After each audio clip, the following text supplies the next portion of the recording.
derivatives trading involves substantial risk of loss and is not suitable for all investors. Past performance is not necessarily indicative of future results. So stressful when the world's on fire. Good God. I can't look at this, guys. Like, my strategy is you buy it and you hope that you got a good spot. Yeah, but we all think you're crazy. You don't fight this. No way. The markets are freaking out and you don't think that anything is wrong? Come back tomorrow and I'll lose it all. Should be fun. Good morning and welcome to Thursday. ECB reporting today. Fed was yesterday. And kind of an interesting result. I mean, they were hawkish, about as hawkish as I really think that they could have been without, like, absolutely terrifying everybody. And but the Treasury market didn't actually, in the end, move all that much. I mean, they moved a lot initially, but they snapped right back to where they were, and the S&P 500 took off. They just out of there. Come here and look at this S&P 500. Look at that, from 4,600 basically to 4,740 now in the overnight action. So 140 points overnight. That's pretty good. Oh, we need to move over to the charts. There you go. 140 points overnight. So that's pretty good. And also, like, those retail favorites, those small caps, RTYs, they all up. So looking pretty good for the equity market. Now, here again in the ZN, so here is like where the event happened at 12 o'clock. Oh, I need to mark it on the chart here. Let's hold on. Drawing tools event was 85 was the price. Yes. Let's do it this way. Fed. Okay. So you can see, since the Federal Reserve, we are actually, we were a little bit higher overnight, but it looks like the ECB, their release may be pushing us back down. I am still going to be pretty risk off while the ECB is talking, and maybe afterwards if we get volatile. So just a quick thing over here. Also, there was some severe flattening, but then we've actually steep, and we're actually getting pretty steep here now. So that's interesting. Oil liked the news, and well, we're not quite where we were. We're up at 72. I would love to see oil at like 80. That's where I want to see them. But who knows? It's just kind of going sideways right now. Natural gas still kind of in the range, but maybe a little bit of uptrend. We still got to be worried about that one just like breaking out and going crazy, and that could be a real risk for markets over there in natural gas, right? Silver and gold. So at first they sold off on the news, but then they bought. So like all of the assets kind of bought, which I think is in here's copper. They all bought, and then also Bitcoin jumped after the FOMC.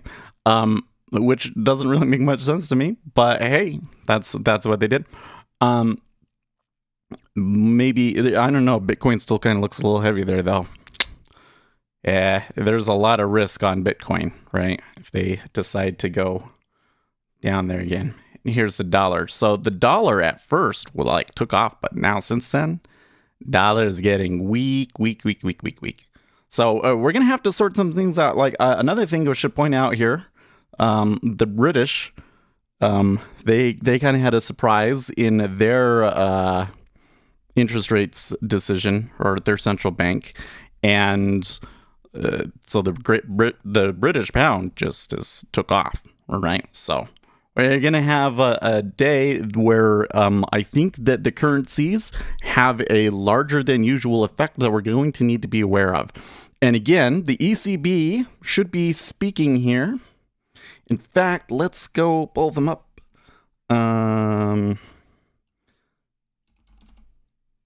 Let's just pull them up. ECB. Ooh, what's this? Yeah, okay. ECB. European Central Bank. Oh, is it not there yet? Doesn't it start in 5 minutes? Or maybe it starts at the top of the hour. I can never remember. Oh, here we go. 16th December, right there. 1K watching.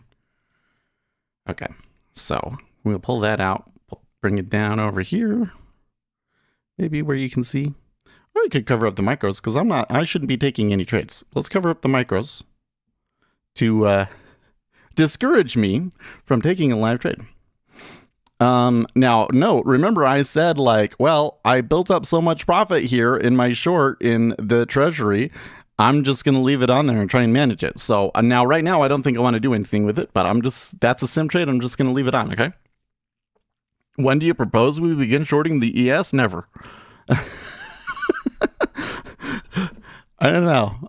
I tend to be bullish on equities, okay? I think that the economy is much more resilient than people think. One of the big that shucks. So the big argument right now here, let me tell you, here's a big argument going on underneath the surface by the analysts that is kind of leading a little bit to what is going on in the markets right now, is that the analysts expect that there is going to be a little bit of a slowdown at the beginning of 2022 because of inventory buildup. Okay, that's kind of the play. So a lot of these guys think that the Federal Reserve is tightening into economic weakness, right? So that's why, like, for instance, some of these yields are not really going. But I just don't see it. Like, I look at this scenario and I read their scenarios and everything, and I'm like, well, yeah, but like the economy is doing really, really well.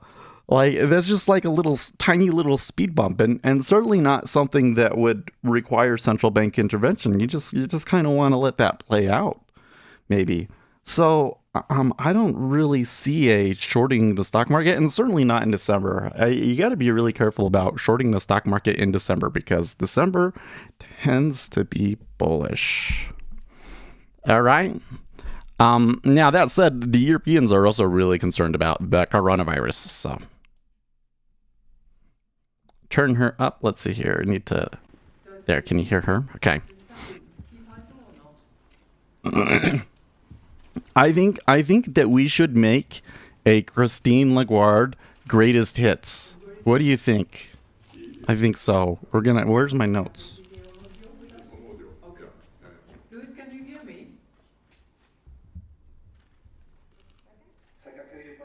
Oh, brilliant. Did they always do the photo? I have to say, by the way, I mean, we've discussed this before, but the ECB has a way better stage than the Federal Reserve, don't you think? I mean, I think that the Federal Reserve setup with like curtains and stuff is a smart one, but the European Central Bank is so spiffy. So spiffy, don't you think? Okay.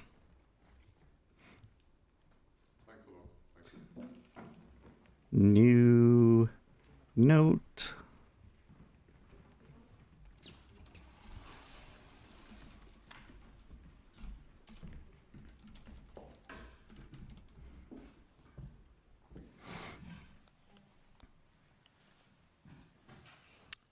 Good afternoon and welcome to our press conference.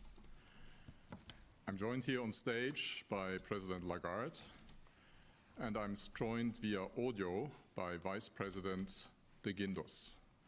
As we announced on Sunday, Vice President de Guindos has been tested positive, therefore he's currently isolating. But I can tell you that there is an ECB press conference going on currently. My recommendation, I shouldn't be making recommendations. I am not doing anything until their press conference is over and the S&P 500 has done its initial moves. We are still in a situation where we're likely to see significant volatility. You can see that all of the size in the 10-year Treasury has pulled, which is unusual. To recover, and the labor market is improving, helped by ample policy support. Growth is moderating, but we expect activity to pick up again strongly in the course of next year. The latest pandemic wave and the Omicron variant have prompted some countries to reintroduce tighter restrictions. Energy prices have gone up significantly. Will it affect And in crypto? some industries, there are shortages It of potentially could, materials, yes. equipment, and labor. Because These cryptocurrencies factors are restraining economic impacted activity by interest rates. and are a headwind for the near-term outlook. However, although the public health crisis is I wouldn't still call it a ongoing, strong or consistent people flow, have been but they are vaccinated affected by interest rates. and booster campaigns have accelerated.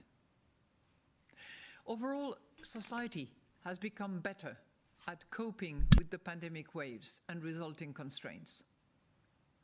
This has lessened the pandemic impact on the economy.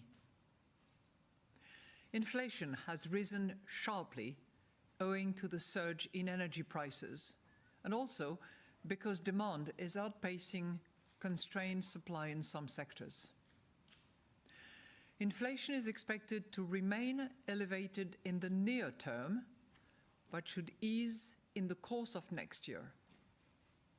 The inflation outlook has been revised up, but inflation is still projected to settle below our 2% target over the projection horizon. What inflation? We judge that the progress on economic You mean that recovery you don't know about the 6% almost year-over-year inflation that we've been experiencing? In the pace of our asset purchases over the coming quarters. But monetary accommodation is still needed for inflation to stabilize at our 2% inflation target over the medium terms. In view of the current uncertainty, we need to maintain flexibility and optionality in the conduct of monetary policy. So with all this in mind, the governing Bad council sarcasm. made the following decisions. First, in the first quarter of 2022, Yeah, I when I read that comment, it didn't really dawn on me it was sarcasm. program at a lower pace than in the previous quarter. We will discontinue net asset purchases under the PEP at the end of March 22. Okay. Second, the Governing Council decided to extend the reinvestment horizon for the PEP. It now intends to reinvest the principal payments from maturing securities purchased under the PEP until at least the end of 24. In this case, the future roll-off of the PEP portfolio Russia will banned not crypto? manage I did only not interference see that with the headline. appropriate monetary policy stance. Third, How have I not seen it has that? shown that under stress Oh, okay. conditions, Bank of Russia to ban mutual funds from investing in Bitcoin. Well, that's smart, actually. conduct of asset purchases has helped to counter the Do you want her louder? transmission of our monetary policy and made our efforts When to I achieve talk over her, is it okay? more effective. Within our mandate, under stressed conditions, flexibility will remain an element of monetary policy whenever threats to monetary policy transmission jeopardize the attainment of price stability. In particular, in the event of renewed market fragmentation related to the pandemic, PEP reinvestments can be adjusted flexibly across time, asset classes, and That doesn't look like an jurisdictions outright ban. This could include purchasing bonds issued by the Hellenic Republic over and above rollovers of redemptions in order to avoid an interruption of purchases in that jurisdiction, which could impair the transmission of monetary policy to the Greek economy while it is still recovering from the fallout of the pandemic. Net purchases under the PEP could also be resumed, if necessary, to counter negative shocks related to the pandemic. Fourth, in line with a step-by-step reduction in asset purchases and to ensure that the monetary policy stance remains consistent with inflation stabilizing at our target over the medium term, we decided on a monthly net purchase pace of 40 billion euros in the second quarter and 30 billion euros in the third quarter under the Asset Purchase Programme, the APP. From October 22 onwards, we will maintain net asset purchases under the APP at a monthly pace of 20 billion euros for as long as necessary to reinforce the accommodative impact of our policy rates. We expect net purchases to end shortly before we start raising the key ECB interest rates. We also confirmed the level of the key ECB interest rates and our forward guidance on the future path of policy rates. This is crucial for maintaining the appropriate degree of accommodation to stabilize inflation at our 2% inflation target over the medium term. We will continue to monitor bank funding conditions. It's very interesting to me that the liquidity is pulled for this. TLTRO III operations does not Like, impair the smooth transmission. the liquidity of was not this low monetary policy. when Powell was speaking.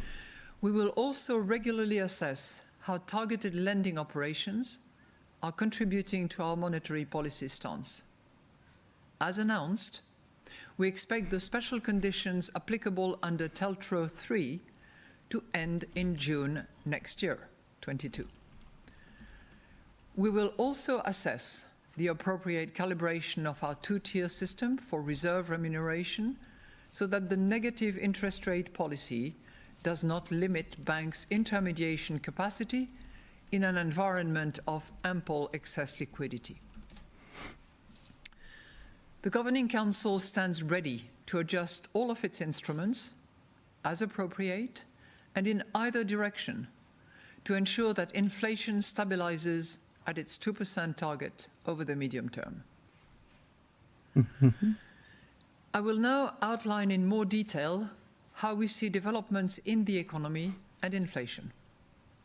I will then outline our assessment of financial and monetary conditions. Her style is way different from Powell's, I'll tell you that. We expect the economic recovery to continue, driven by robust domestic demand. Why do you say that, The GT350? labour market is improving, with more people having jobs and fewer in job retention schemes. This supports the prospect of rising household income and consumption. The savings built up during the pandemic will also support consumption.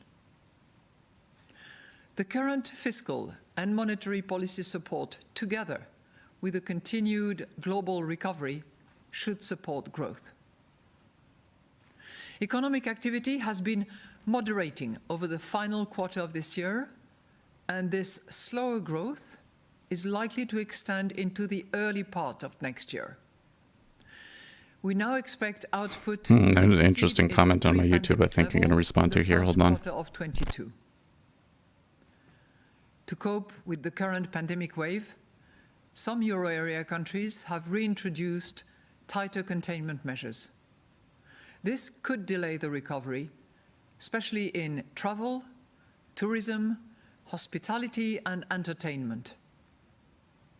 The pandemic is weighing on consumer and business confidence, and the spread of new virus variants is creating extra uncertainty. In addition, rising energy costs are a headwind for consumption.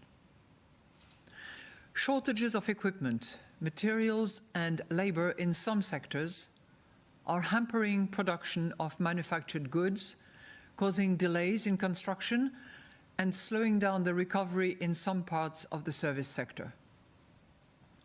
These bottlenecks will still be with us for some time, but they should ease during 22. Looking ahead, we expect growth to rebound strongly over the course of 22.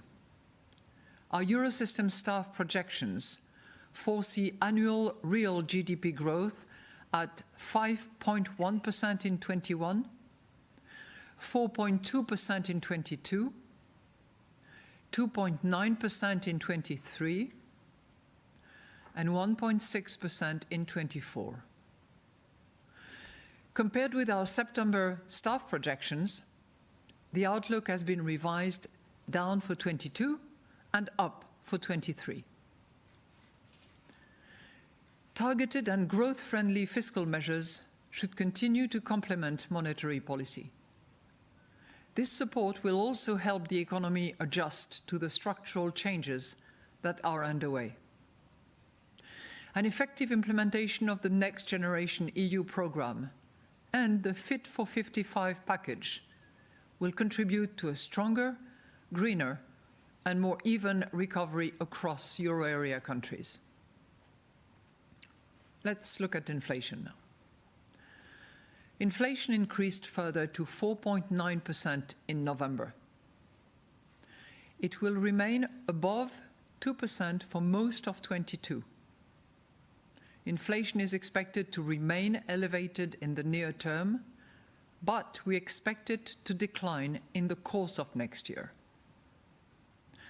The upswing in inflation primarily reflects a sharp rise in prices for fuel, gas, and electricity.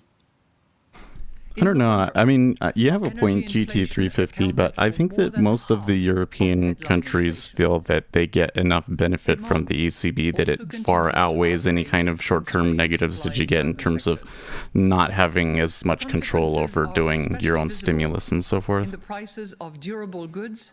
I mean, it's an easy money environment regardless. Recently reopened. Base effects related to the end of the VAT cut in Germany are still contributing to higher inflation, but only until the end of this year. There is uncertainty as to how long it will take for these issues to resolve. But in the course of 22, we expect energy prices to stabilize, consumption patterns to normalize, and price pressure stemming from global supply bottlenecks to subside. Over time, the gradual return of the economy to full capacity and further improvements in the labor market should support faster growth in wages.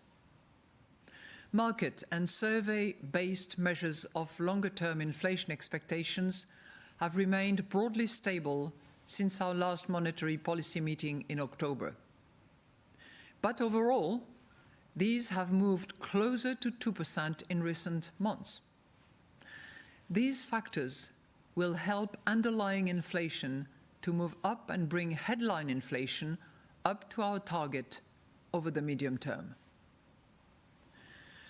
Our new staff projections foresee annual inflation at 2.6% in 21, 3.2% in 22, 1.8% in 23, and 1.8% in 24, significantly higher than in the previous projections in September.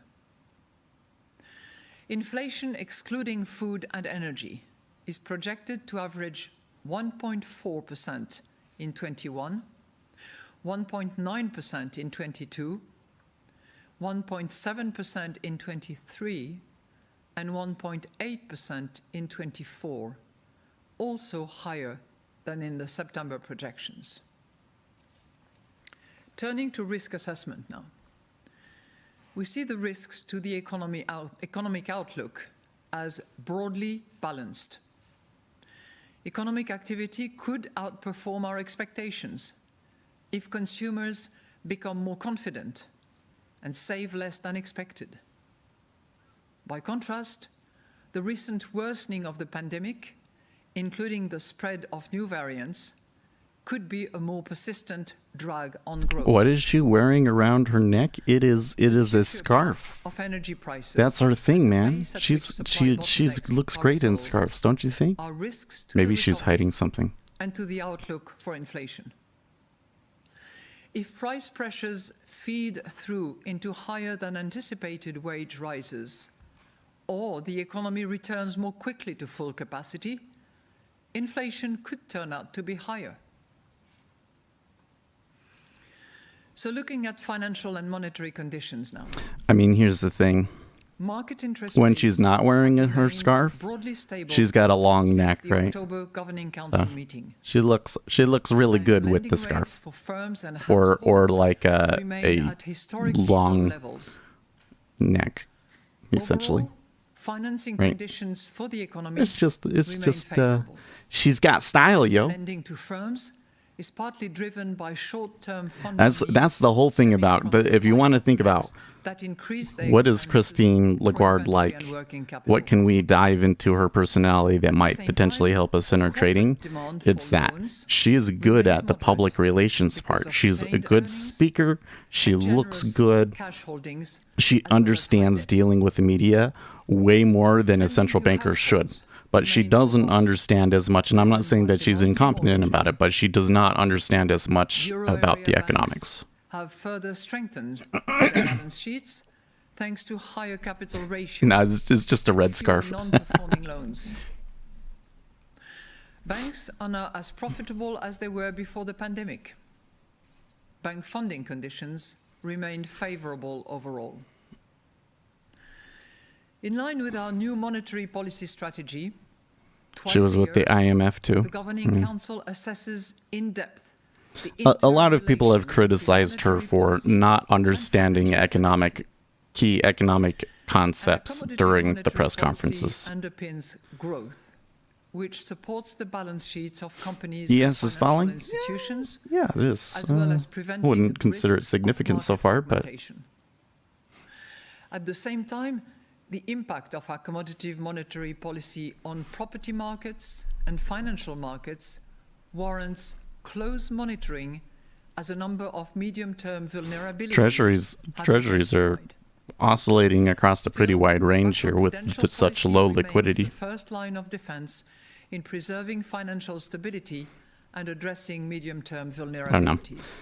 Everybody's going to complain about what the central bankers So do, summing up, regardless, right? The euro area economy That's continues just the to way it recover, works. despite a slowdown in the near term.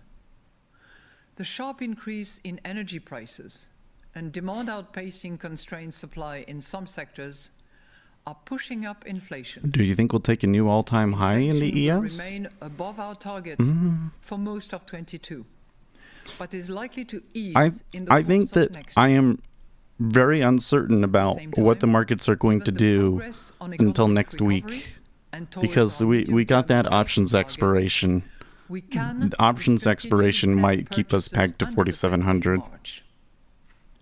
But monetary accommodation is still needed, including net Wow, you purchases get an by the i7 for ECB, 300 now too. and our forward guidance on interest rates. So they were putting pretty good for prices on the inflation to latest AMD stabilize at our processors. 2% inflation target over the medium term.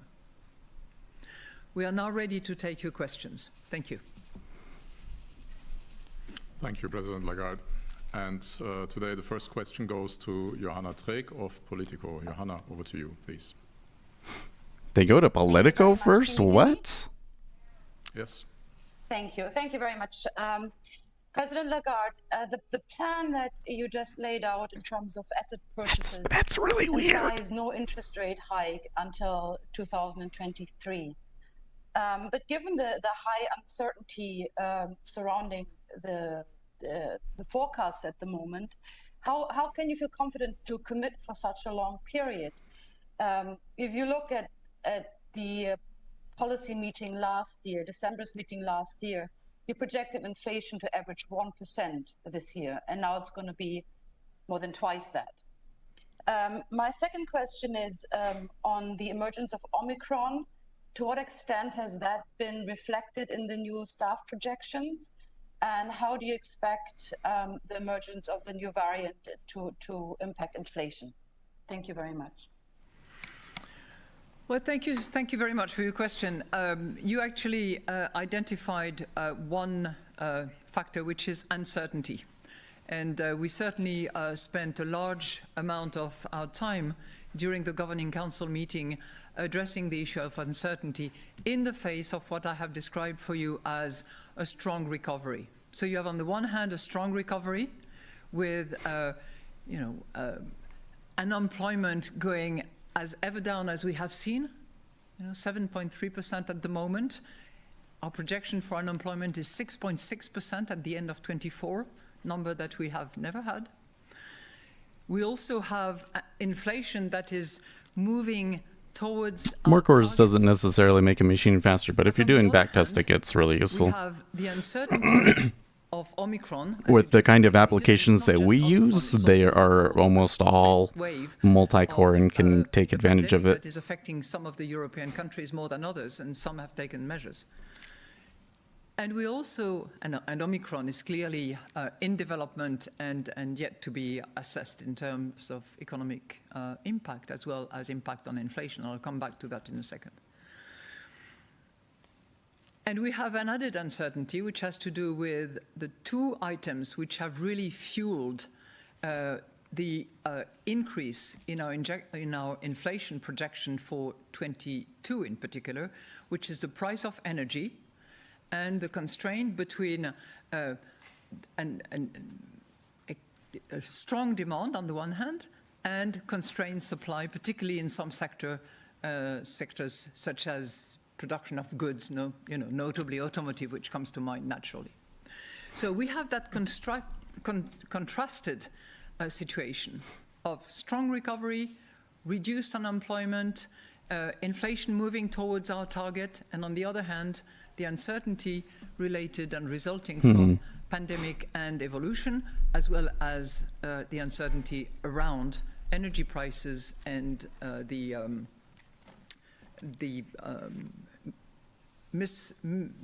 misadjustment between strong demand and constrained supply. So it's, in the face of all that we made decisions which are in line with what we had initially intended, which is to gradually reduce the amount of purchases that we are going to make in the next few quarters. And as a result of that, we have decided that we will discontinue PEP on due date, if I may say, at the end of March, as was initially considered. And we will reduce the pace of purchases in the next 3 months so that we have this gradual movement declining from where we are at the moment.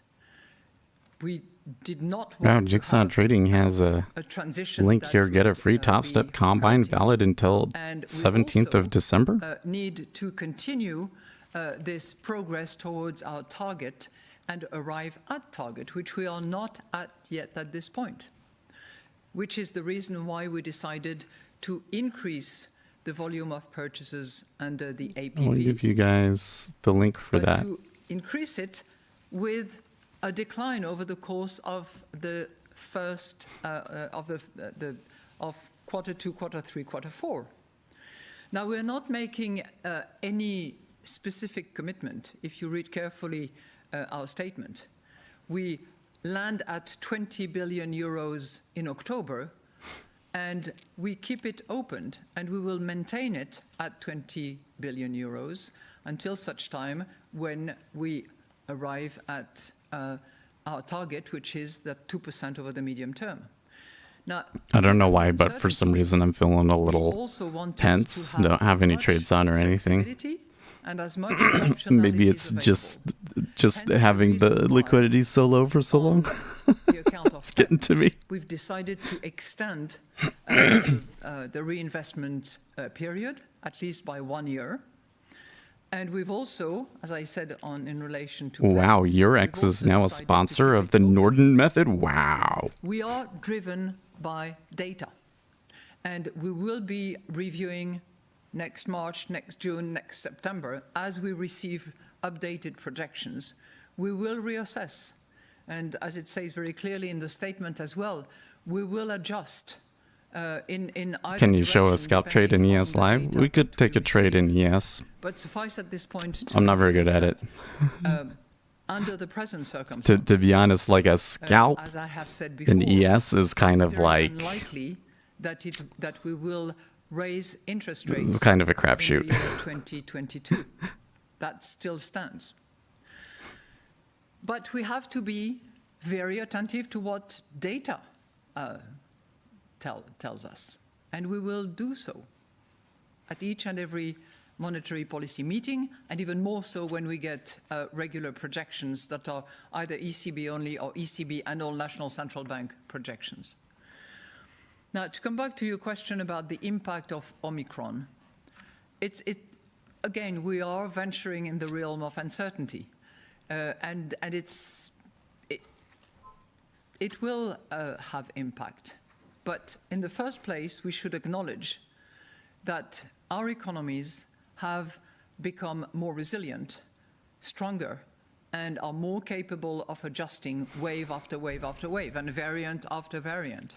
So we don't know yet a lot from the scientific world as to the actual hardship of this virus and how bad it is relative to Delta, for instance. We are still waiting for this data and these informations from those who know. But the economy is more resilient. So it might have a dampening impact on. You don't know who Mommy is, Eric Cages? She's not Mommy for this stream. Mommy is Win, but we shall be under restrictions. But it might also have an impact on the supply side as well. And the balance between the inflationary or deflationary impact that Omicron will have is still totally uncertain, which is why, as I said, in view of this uncertainty and with the strong recovery, we believe that it is the right place to be to gradually decline over the course of time, but keep flexibility and optionalities in order to. Oh, I didn't see Jeffrey Conlett tweeted yesterday. Jay Powell had his best press conference today, almost the exact opposite of the disastrous autopilot performance of 3 years ago. Take those glasses off and. Sorry, I think I'm. How old is she? Unmuted. So, first question, President Lagarde, is what alternatives did you discuss in the meeting today? Did you discuss an envelope? And what was the... She's 65. ...behind the eventual decision? I hate it when my feed does that. Did you discuss... Okay, S&P 500 is heading down there. And if not, you get a pretty big liquidity hole there. Wowzer. Decided today can function. Shall we try one here? Framework, especially the issuer limit and the capital key. Thanks. Thank you for your 3 questions, actually, if I counted them well. On your first one, there is so much in the set of proposals that are comprised in this monetary policy statement that we have discussed extensively all these options, alternatives, and proposals that you have in front of you. We didn't have a lot by way of alternative 1, 2, 3, 4. I think that there was so much work put into preparing this meeting, both in terms of macroeconomic data, projections, confronting the scarf stays on you. Numbers with aggregating them with the national central banks, defining the monetary policy proposals that we really debate. She's got the stylish glasses too. That style of glasses is very trendy right now. The heart of the matter. The second question you ask. They don't really match the rest of her outfit, though. Interested in the intricacy of how the decisions are made. Jeez, Eric Cages. We had a very, very large majority to support. That's a sim trade package. So there were a few members who. So when you look to the left side of the DOM here, you'll see these numbers, these blue and red numbers. That's the profit and loss on the trade. That's how you know that I'm in a trade. That supported the whole package. Your third point deals with the flexibility. So far, though, it doesn't look like it's a good trade. So to do that, some of you will comment that sometimes I read, and occasionally I do. But I would like to read again for you one paragraph, which is really important. Clearly, the media criticisms have gotten to her. Interrogations about, and I don't blame her. Flexibility. Let me just read it for you again. The pandemic has shown that under stressed conditions, flexibility in the design and conduct of asset purchases has helped to counter the impaired transmission of our monetary policy and made our efforts to achieve our goal more effective. So we look at what has happened and what we learn from that. You know, for that matter, the dollar has been moving here in the last 30 minutes, just kind of on a steady downturn. Under stressed conditions, I mean, now 95.71, we're getting a pretty significant decline in the dollar to monetary policy today. transmission jeopardize the attainment of price stability. Okay, well, how long have we been in this now? I think if you read carefully that statement, from learning, actually, Let's from give the it 5 success minutes. of flexibility attributes that we gave. We survived the FOMC. No. This ECB is almost as important. Don't underestimate the volatility that the ECB can cause. We acknowledge under certain circumstances, and to address particular matter, to use flexibility as an attribute of anything that we do. I think that's a very strong statement. Oh, did futures And on traders that everyone have his basis, baby? Clearly, the asset purchase program can stand on its feet very well. And it's a program that has played a key role, that continues to play a key role, and that there was no need to actually modify in any shape or form. Thank you. Thank you. And the next question goes to Michalis Psilos of the Greek daily Navtemporiki. What am I going to do, a combine again? Probably never. I don't know. If I really have a really strong algo that I really feel confident about, then maybe I might do it. Or if Combine wants to partner with us for something. But perhaps while you much more interested in trading my own account. Come back to you. So the next question would be Axel Weber of Bloomberg, please. Axel, please. And if that's not appropriate at the time, I'd just do SIM. Alex Weber. From Weber. Thank you. President Lagarde, your inflation outlook for 2023 and 2024 is actually not that far away from your target, especially if you consider factors like the potential inclusion of owner-occupied housing further down the line.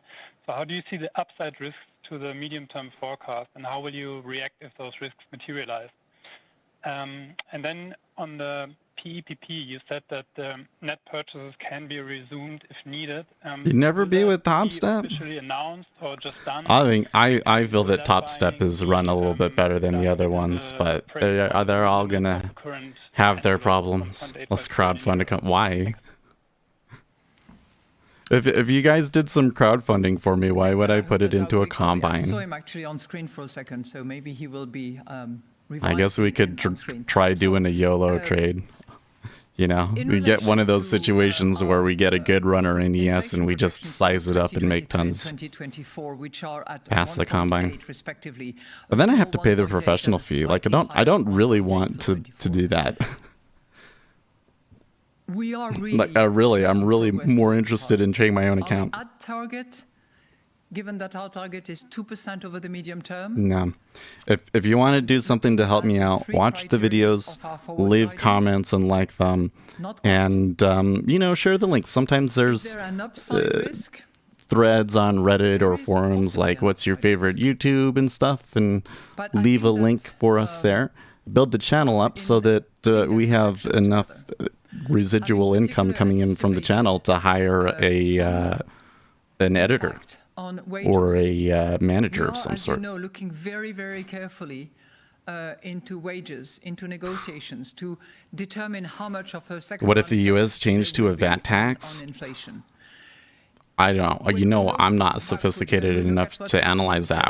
I would need to read some reports about the proposed tax. Telling us that we are seeing second round effect and that why is the pro fee higher? I don't know why they have a pro fee, to be honest with you. Why do they charge you $100 for pro? That have been produced by staff, drawing on the NCB, I don't know. National Central Bank projections as well. There is quite a high level of wages that has been taken into account. So, yes. Of course, there could be, stronger. How about UBI? Yeah, UBI would be net negative. Wages being delivered. This is really going to be a factor also of two things that we are uncertain about, as I have indicated. How will the UBI price would be of energy inflationary, evolve particularly over the on course rental of the next prices. few quarters? Is it going to be as elevated and more elevated? There has to be a dynamic than what we have seen so far. It's probably going to stabilize, but there is a level of uncertainty. Why would that be? Why would that be more entertaining than just taking a YOLO sim trade? I don't understand. Or watching me lose money on my live account. That consumption patterns will The live account is way more intense for me than the combines. Oh, Sebastian's back. I didn't scare him off yesterday. I appreciate it, man. I still got my eye on you though. Those two accounts, I'm still suspicious. This seems like a Gary behavior. Supply and demand will adjust, we believe, in the course of 22. And on the wage account and how much of a second round effect it would have, as I said, we are extremely attentive to what happens so close. on a It's weekly so close. basis. But what we are seeing now certainly is significantly below. I said I was going to give it 5 minutes, but factored into after 5 minutes we were in the money. So I guess what I will do though is I'll move my stop. We certainly hope that we reach our Oh wait, target what in the did I just do? medium term. I did not do what it was the efforts that supposed to we're do there. doing Are intended Okay, to that I'll just effect. move it like that. So I think you had a second question. Oh yeah, your second question was about PEP. If we, as I said, we want flexibility, we want optionality, and as part of the There we go. the flexibility, we say very clearly, and I'm going to read again that paragraph, which is important, where we say in that paragraph on page 3, net purchases under the PEP Wish you good could trades, also thank be you. resumed, if necessary, to counter negative shocks There's related something on to the line. pandemic. Yeah, I know you have a good point on straightforward. that one actually. But as always, You do have a it good is point. Oh, going what to be a happened? decision by the governing council. So it's not something that will happen randomly. By the Jeez. way, it will So weird. require a decision by the governing council on the recommendation of the executive board. And we say net purchases. We don't say, you know, a particular amount or emptying the balance of the envelope that we would have at the end of March. So it's clearly at the determination of the governing council and depending on the circumstances. Thank you. Thank you. I would like to now give the floor back to Michalis. I think that when I did that, I screwed my columns Michalis, up. please. I think we're okay now, though. Thank you so much. Okay, there we go. I took a scalp in ES, and I got it. Greek bonds. When I got it. So they attain investment grade, will the ECB start buying them under the APP as it did with? I mean, I was trying to trade off an edge there, but with the way that it played out, I kind of felt like it was just lucky. And dear President, would that be even in a scenario where the net purchases under the? By the way, I really do. I don't always do a good job of like seeing and responding to the donations, but even if you guys just use a sticker, it really does. Like honestly, I would rather you guys go and like use a sticker in chat rather than give me like a large sum of money, because as far as I understand it, donations and stickers boost the stream in the algorithm. So the more you know, so I'd rather you like give 10 stickers than $10, right? All at once. Just a thought. But really, if you do nothing, that's probably just fine too. Greece has improved its rating, but is not yet at eligible. Because I does not have the am rating not. that makes it eligible to the PSP under. It's a drop in the bucket, right? And it is for that reason. What's really going to help the channel is just keeping that engagement up. Leave comments on the videos, argue with each other in the comments. In particular, to make sure that this aspect is actually addressed. So I'm going to read again.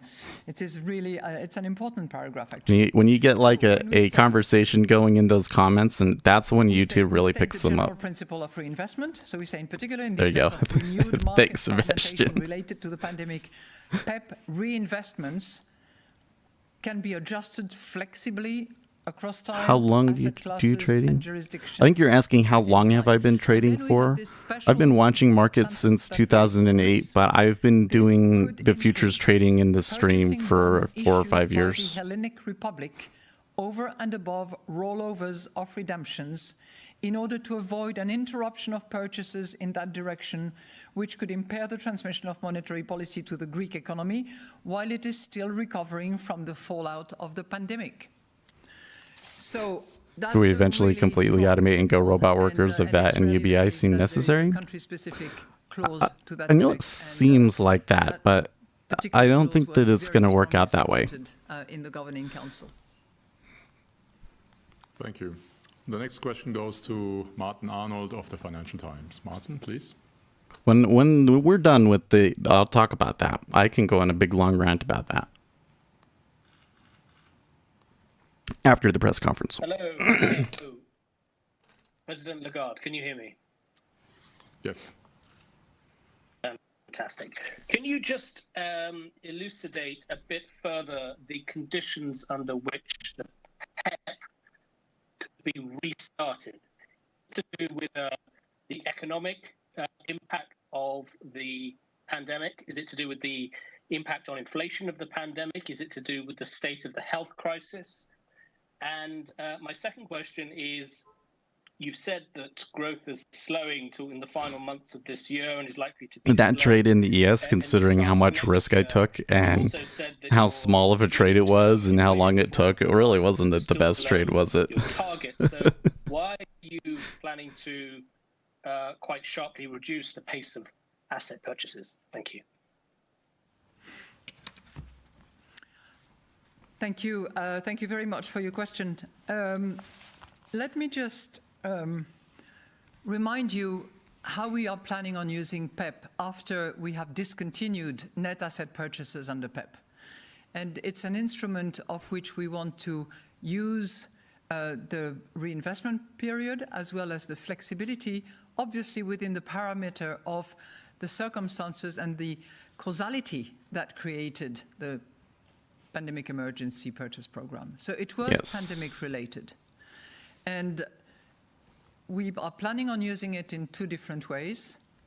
First of all, a flexible reinvestment policy, and that is very clearly articulated in that paragraph. So on the page, on there page is 3. there is the mini and there is the Necessary, micro. There and used to be a that's how we want full to keep size options available. S&P 500 necessary, contract, net asset but it doesn't purchases exist anymore. could But there used to be a bigger one. resumed.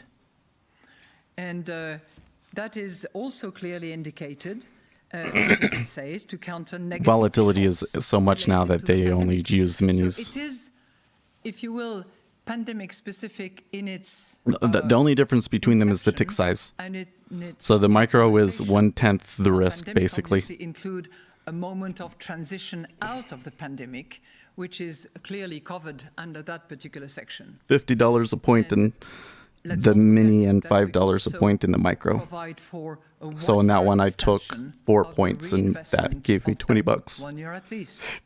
So you have 3 dimensions within which PEP is actually going to serve this flexibility that has helped us so much during the last 2 years. You had another question which I find quite strange, because what we are doing on the occasion of this monetary policy meeting is 2 things. Yeah, the micro was Of how effective the disadvantage of using the micro is that your fees will be a greater percentage of your profits. But when you're starting out, like, you know, that's not your biggest problem, right? started PEP on But there's inception, plenty it of was volume and liquidity.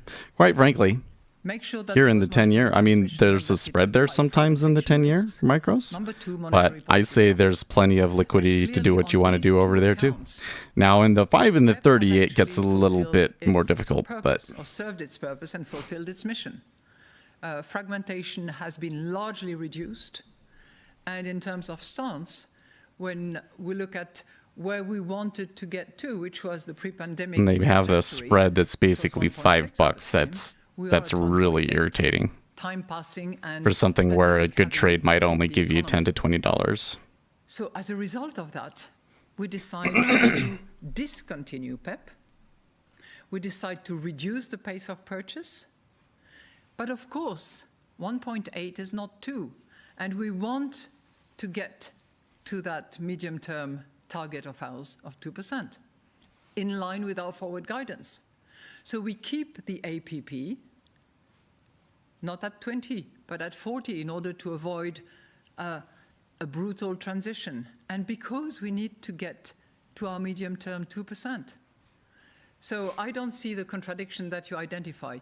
We draw the lessons from what has worked and what has served its purpose. We keep it dormant and effective in terms of reinvestment phase. And RFK Jr. saying the evidence at this point, I think, is very convincing that it was not a lone gunman. You for real. Needed for pandemic circumstances or pandemic transition-related circumstances. And separate from that, in order to reach our level and in order to avoid a brutal transition, we increase the asset purchase program and we decline it over the course of 3 quarters. Thank you. Thank you. And the next question goes to Klaus-Rainer Jackisch of German TV, Hessischer Rundfunk, ARD. Klaus-Rainer, please. Good afternoon. Mrs. President, I have a question first related to the staff projection. If I look where they're talking about the murder of JFK.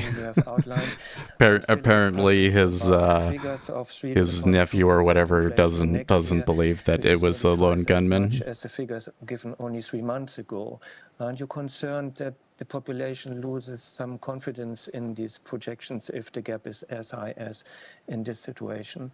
They're not a 24-hour market, they're a 23-hour market, because they are shut down for an hour to restart the servers. Still, we can see, as you know, that there is quite a change in monetary policy by the US, by Britain, by Canada, by Australia.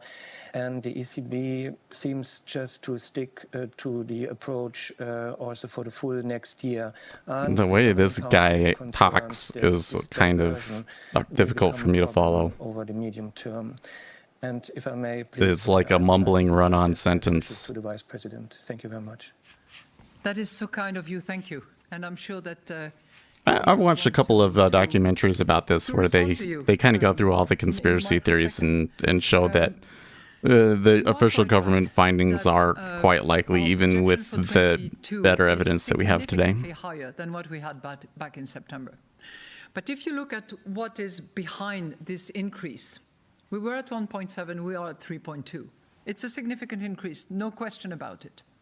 And we all, scratch our head and try to get under the skin of those inflation projections. And so did members of staff.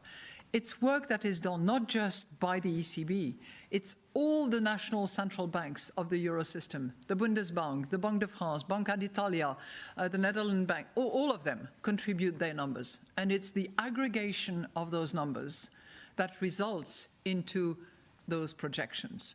So it's not a solitary exercise that would be conducted on the Main River. Good morning, Rick. If you look at Rick Steinkamp, that seems like a new name too. It's predominantly, it's 2/3 energy prices. Now, energy prices is not something that you can anticipate. Yeah, but it's been long enough that any kind of that information would be out now.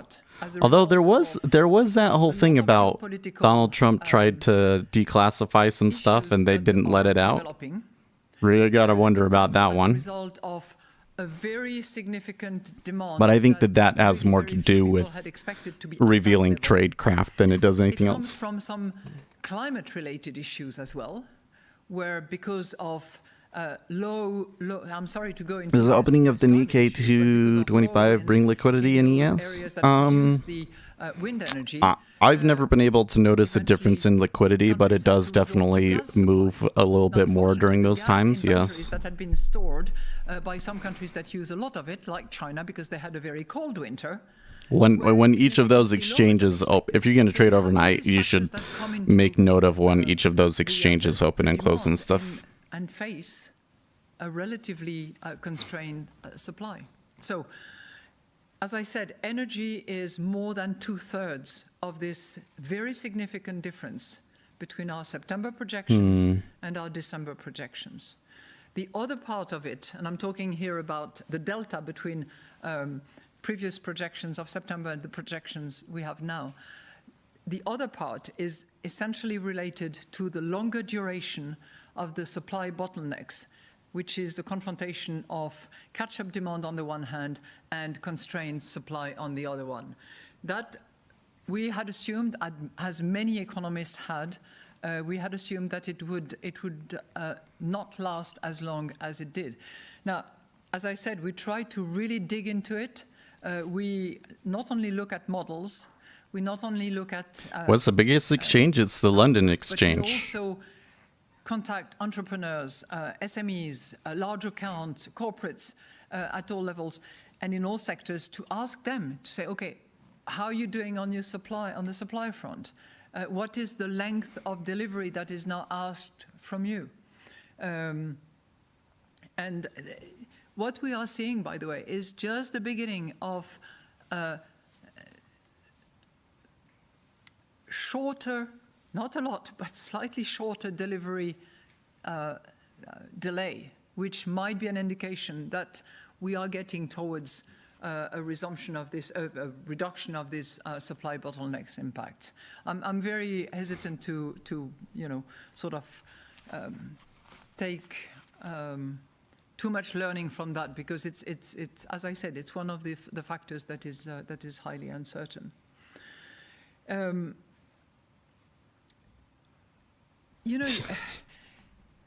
I think it's difficult to compare the United States and the euro area, for instance, or the UK with the euro area. Those three economies are at completely different state of the cycle. They started from different bases. They had different fiscal support in their respective countries. So I don't think that you can actually assume that because something is happening at the Fed, it is bound to happen at the ECB and in the euro system. We are in different universe and environment, and while there are spillover effects between what they do, what we do, what we do, what they do, we are starting from a very, very different base. Oh, George, that was funny what she said there. In order to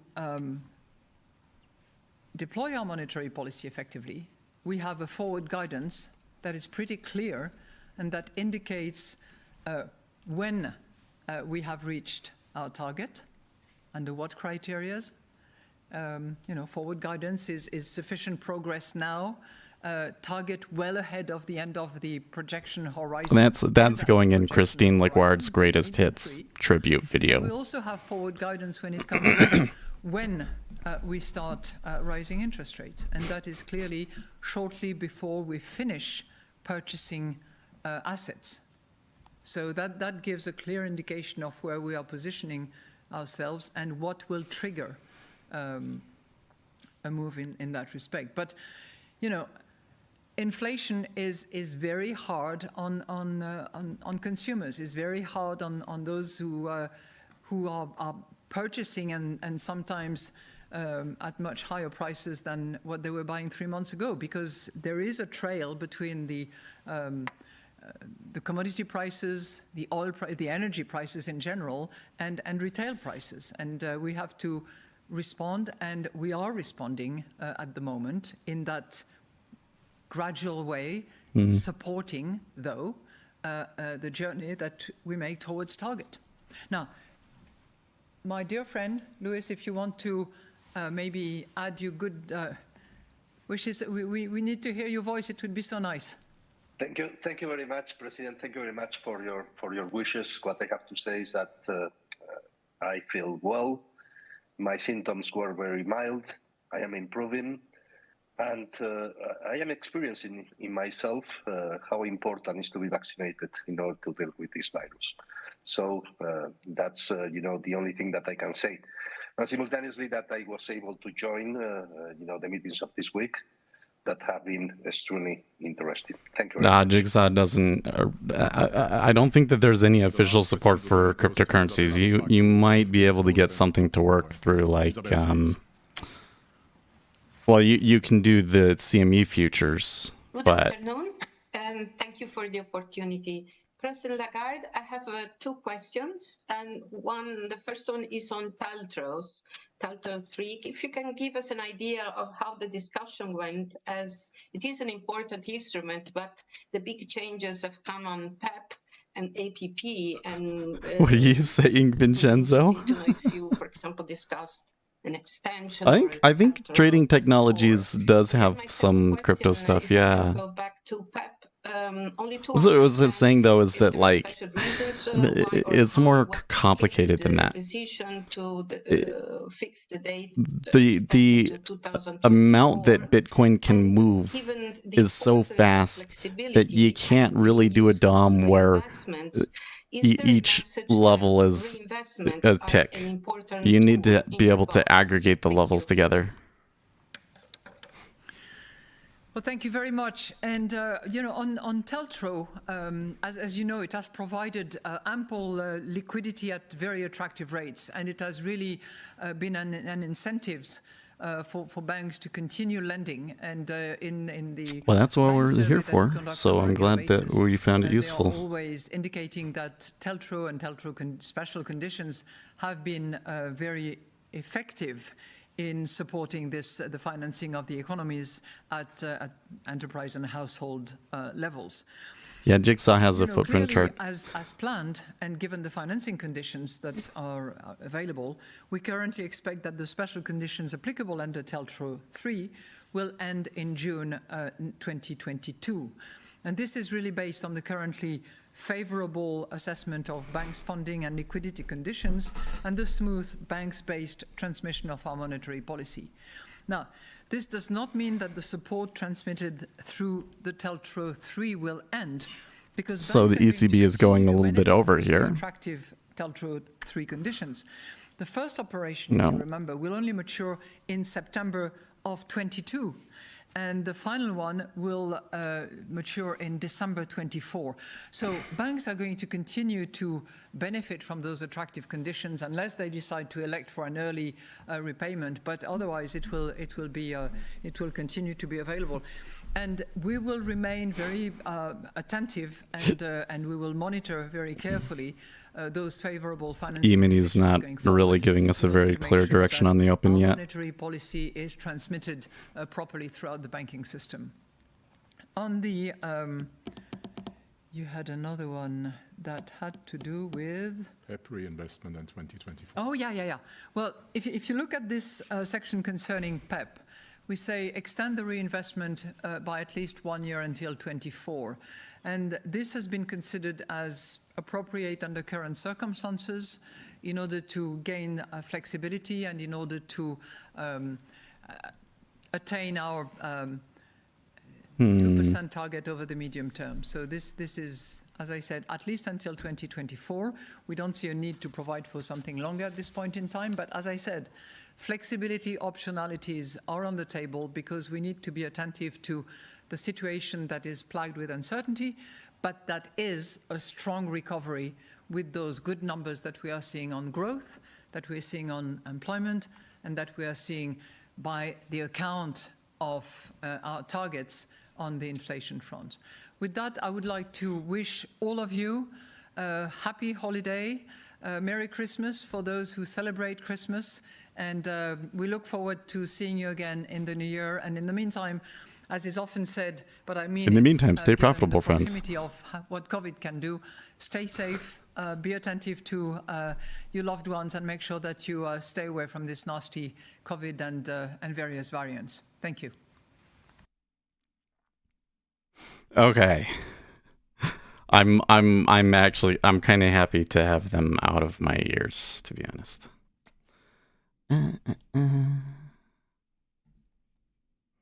Okay, I'll turn on the news squawk over here. Treasury's still on the upturn here, man. Okay, so I said I was going to talk to you about UBI, right? So here's the thing with UBI is everybody says, well, if all of these jobs are taken over by robots, then what are people going to do? And I think that people have a hard time seeing past the way things are now. Let me fix that.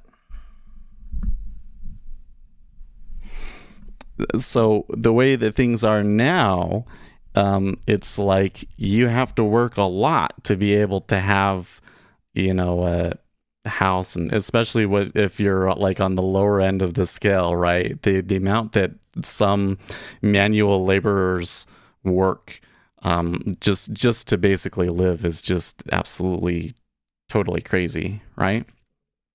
Well, if everything goes 100% automated, then and I really mean like any kind of manual labor manufacturing sort of a job goes 100% automated. So first of all, the United States is not the economy that gets hammered the most by that. So that's the first thing that you got to think about, right? That's China still, right? What are all the people in China going to do? They're all going to do basic universal income. Well, maybe they'll probably try it, right? But if the robots are running everything, how much does a robot cost compared to a regular human? And they're only going to do it if the robots are significantly cheaper, right? So what that means is that everything should get cheaper, really. If it costs less to make it, it is inevitable, just as it has been when we started producing things overseas, it's inevitable that the cost of goods are going to come down. And I think that this is particularly pertinent when it comes to houses. So if we get to the point where building a house is automated, you're talking about the cost of a house going from some $500,000 that it is now to maybe $50,000, right? That's very, very different. So, yeah, there will be less jobs, I suppose, but things will cost less too. You won't need to work as much. It'll probably be the case that a lot of these jobs that are really, really needed and sophisticated jobs or whatever, like the kind of job that I have. I'm not saying that it's like a super sophisticated job, but I'm saying it's like it requires some skill and a robot can't do it, right? It may be the case that I only work half as much because that's all I need to have a really good standard of living, and they hire 2 people instead, right? So there's one thing, but then the other side of it is that it provides room for the services and creator economy to grow in its place. So I think it's really silly that people think that, if we don't have robots, then everybody's just going to go out and sit on their butt. Some people are like that, and it's definitely when you give people incentives to not work, they don't work. But people find ways to contribute to society one way or another, and especially if you still have to live, right? If you give people a basic universal income, then obviously they're not going to work. But if it's just the robots took all of the jobs, people are going to find other jobs to do. They really are. So this idea that like we're going to run out of jobs and we won't have anything to do and we won't be able to make a living, I think is really quite a silly and irrational fear. It has never worked that way during any kind of technological revolution that we've had in the past. Yeah. So I think that UBI is completely unnecessary. And what we should be thinking about is how we change the economy. What kind of so like one place that I think we really need to spend more time in is in crowdfunding. So they've done a really good job at setting up a system where you can crowdfund an idea. Like if you have something to manufacture, then everybody can contribute, and you make enough to basically sell all of the items before you manufacture them, and that's really good, right? But what we need to create is like an equity sort of thing. Like I should be able to go and do a crowdfunding where you would buy a portion of the YouTube channel, right? Like you could buy equity in the YouTube channel, and once you have like a crowd-funded stock market economy like that, and there's problems with it, right? Like right now you can't do that because of regulation and stuff, and we definitely need to have all of those what would you call them, disclosures and so forth, right? But we need to work on it and figure out how to do that, because in that kind of an environment, that's what we're going to need. Is that everybody's going to be an entrepreneur. Right? In that economy, everybody's going to be an owner, a creator, or an entrepreneur of some sort, because those are the things that the robots can't do. Yeah. Automation increases unemployment. Well, it probably does in the short term. But like I said, automation also reduces the cost of things. So if people don't have to work as much, a lot of people will just have part-time jobs. I mean, it'll take some. There will definitely need to be an adjustment period, but I'm just saying this idea that like there's no way around it. We're just gonna have to. The rich people that own everything are just gonna have to become our overlords, and we'll all have to live off of their generosity is absolutely ridiculous. That sounds like bullshit that the rich people in charge would tell you to try and increase their power. Okay, so now that the ECB is done, the Treasuries are taking off here. And I really mean they're taking off. I think that this move that we're getting here is a little irrational. People will still need to program and maintain the automation equipment, yeah. And, we probably make other technological advancements that will require other expertises, right?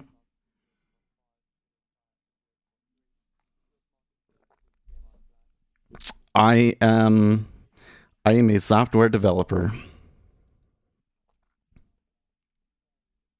Where I work, I'll automate things. We do a lot of automation work, things that normally like deploying an application, you do that by hand, and we automate it. And you know what happens when we do that? When we automate that stuff, it doesn't get rid of a job. They go, oh, good. We're so glad that we got that done, and we're so much more efficient now. And now we can spend time on things that actually matter, like making new features and stuff. Back to 131A.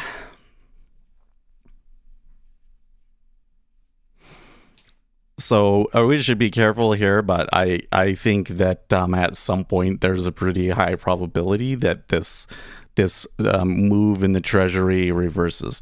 So I think that a lot of people are jumping on the bandwagon here. There's this whole thing like the central banks are all tightening, and they're going to buy us back up to highs. Like, are you going to try and make it back to 131.16? I mean, come on. Or after that, non-farms. I think it's doing irrational things. I think that there's a lot of short covering here, and there's a lot of people that are, they think, but there's going to be a recession, or the Federal Reserve is wrong, or whatever. And so they're going to buy it and think that they're right because it went up on them. But ultimately, they're going to taper. So what may happen in this environment with the Treasuries, I'm thinking, is you're going to see the declines more when we do the auctions and stuff, right? How would one contact you? You can send me emails to speculatorseth@protonmail.com. Anyways, so I'm a little concerned when we're moving up like this, just because I know that when the rates do increase, and it's inevitable that they do, that it'll just crash harder. But let's just see how this plays out. It was like, what, 1.45 was when I was trying to get in the other day. Like, now we're at 3.1. That's pretty. Well, and it was a move. Let's see here. A lot of that was just after she was done speaking, then they went and they bought the bonds. That's interesting. Hu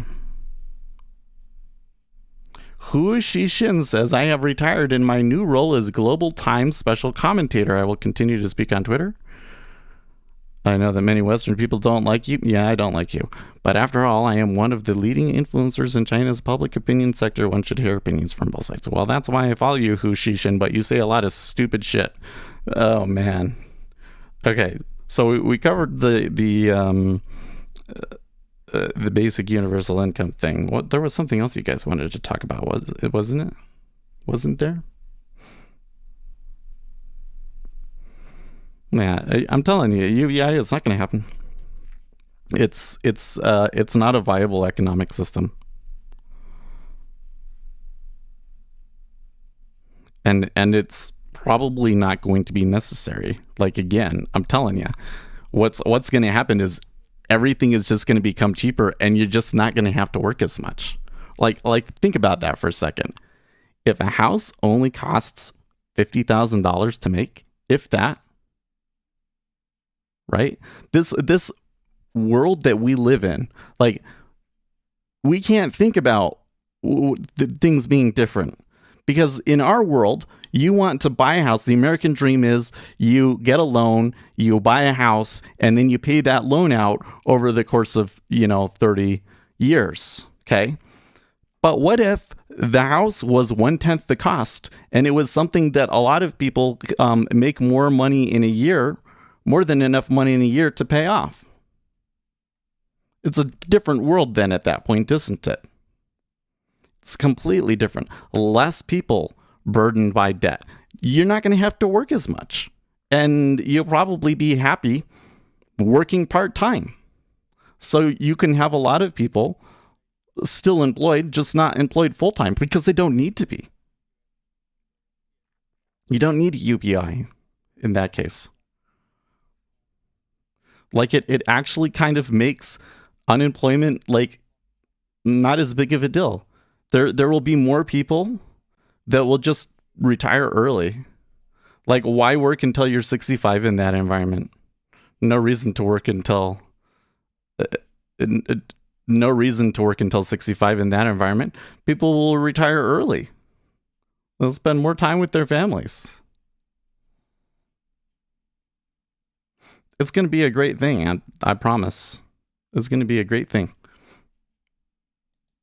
Well, there's the decline. I'm going to take an extra contract right there.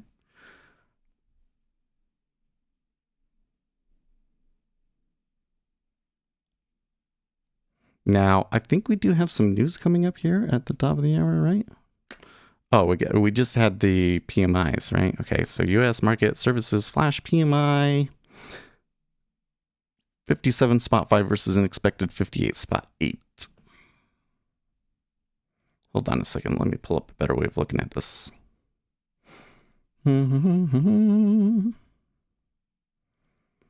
so the manufacturing was a little bit under expectation, as was the services PMI, a little bit under expectation. Okay, so there might have been some reaction to that there, but we turned back down after that news came out.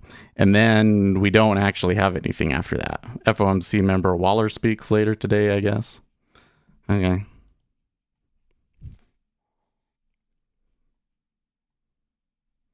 Why would the bankers keep people alive? What benefit is there? If you don't have enough people, society will just collapse, right?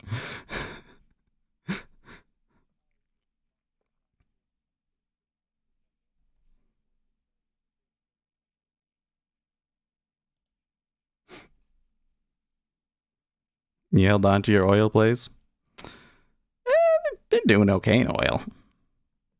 Could certainly be better. They could certainly be above 72. That would be nice, right?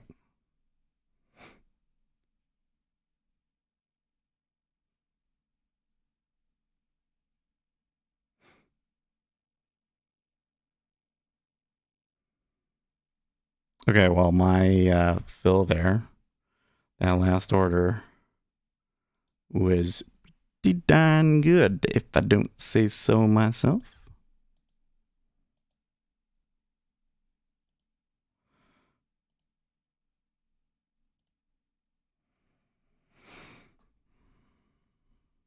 What was the one that got filled? Here, we gotta put, like, place change.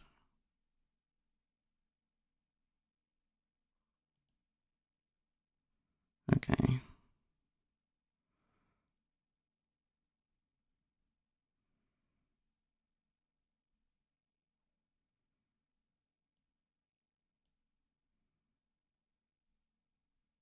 Oh, okay, it's going to be down here at the bottom.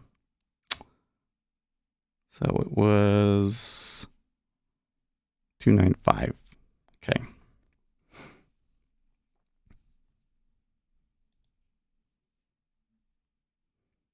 Soylent Green is not kelp. You guys.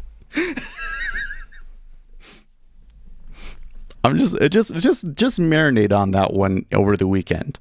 What will the world be like if a house, instead of costing $500,000, only cost $50,000?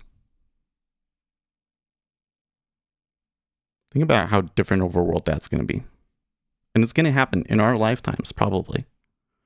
From what I can see, the technology going. I think that world might be our grandchildren.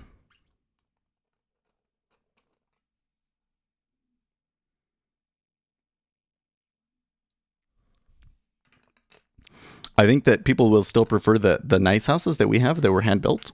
I think there will be things about automated built houses that won't be quite as nice. So I think that these houses will still maintain their value. But I think that people will be able to be pretty happy in a $50,000 house. You mean reasonable housing costs? It won't just be reasonable housing costs. It'll be cheap housing costs. Like housing, the cost of housing will be trivial. I guess it won't be trivial. It'll still be like your biggest purchase, but it won't be, require a lifetime of debt. That is, unless the cost of everything else becomes less valuable, and then it's just kind of still equal and everything's fine. But you don't think it'll ever happen? Why not? Really, I don't think that people realize how difficult it is to build a house. If you can automate building houses, I tell you what. There's this whole thing where they like concrete printed houses. I think that's so dumb. Dude, don't buy a concrete printed house, okay? You don't want your walls to be concrete. That is so annoying for like your Wi-Fi and everything else, okay? But maybe they get some other materials and other innovations that come along, okay? And then they can automatedly build a house. That house is going to be cheaper because it requires so much labor to build a house. Especially if you can automate the things like the plumbing and the electricity and all that stuff, right? Yeah, okay. They won't be able to do anything about it.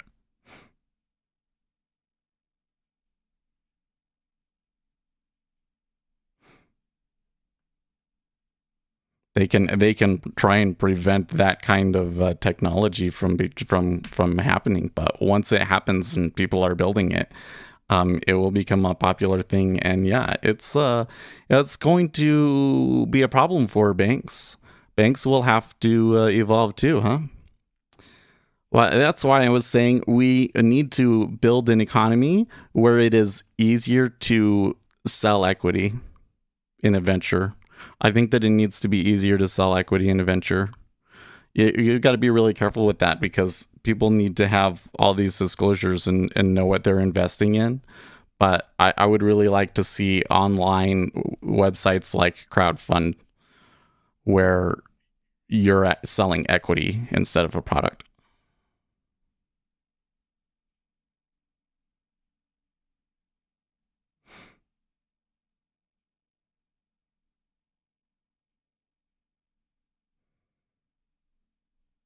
Oh, they could still be relatively large homes. They just won't be as nice, I guess. It'd be like, do you really want plastic walls instead of sheetrock? Unless maybe we get humanoid robots and they build it the same way that we build houses today. It's just that you don't have to pay the workers. That would be something else. It's still, I don't think it would be 50,000 because you'd still have the cost of the materials, but.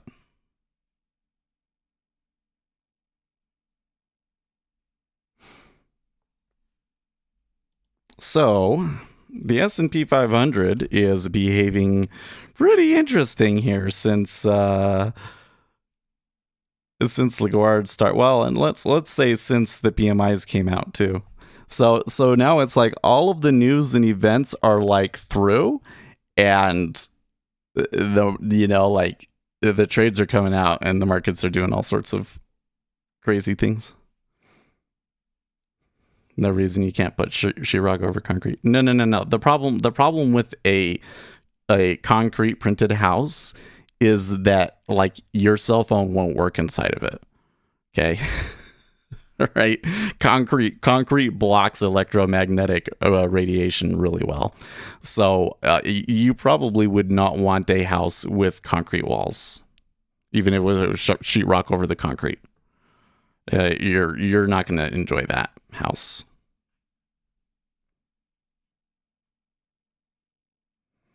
Yeah, like these people making these 3D printed houses using that right now.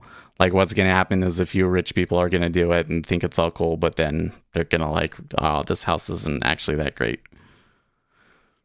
But it's an important development. It is an important development still. Now, if you could make a 3D printer that prints wood and sheetrock, then hey, now we're in business. Nah, I mean, cell phone signals get blocked by, I mean, I'm not saying that it 100% blocks radiation, but like if you have a house built out of concrete and you're like in the middle of the house, your cell phone reception is not going to be very good. Trust me. So the school that I went to, the building that we had all of our classes in is basically like a concrete bunker. And part of the reason it is that way is because they have a nuclear reactor in there somewhere. But yeah, you didn't get cell phone reception in those classes. It was really annoying. And so they had to put small cell phone repeaters in every room so that you could actually, and they had to have Wi-Fi everywhere so that people could actually get the internet. Yeah. So gold just did something there. Gold is breaking out, is it? Gold is like, well, if you guys are gonna make, if you guys are just gonna destroy rates here, then we're moving back up, is what gold's doing. I mean, there was a big stop run there, above like 1794 or something like that. Well, the E-mini is kind of came back, and I'm not particularly happy with how it's playing through here. So, you know what? It doesn't even matter because I didn't even take this as a live one, and just exit out of it.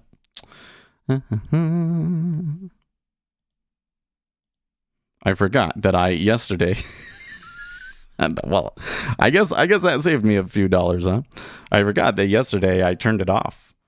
I said, okay, from here on out, no more trades because I don't want to accidentally click it or anything. So I changed which account it was.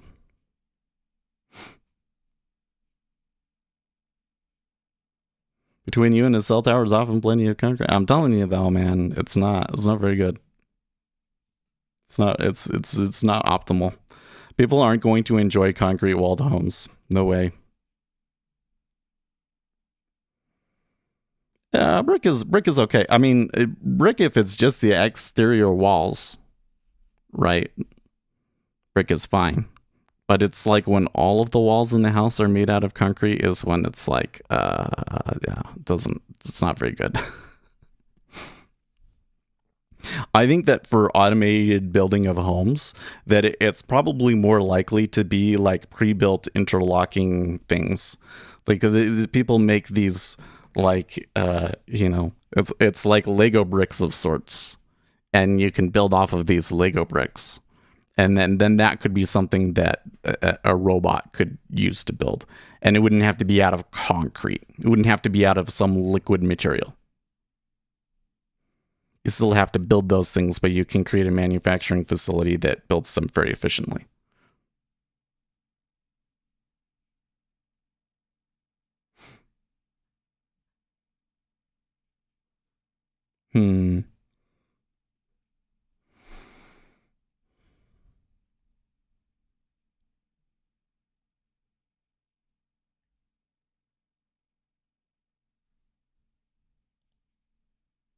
So let's see if Zero Hedge says anything about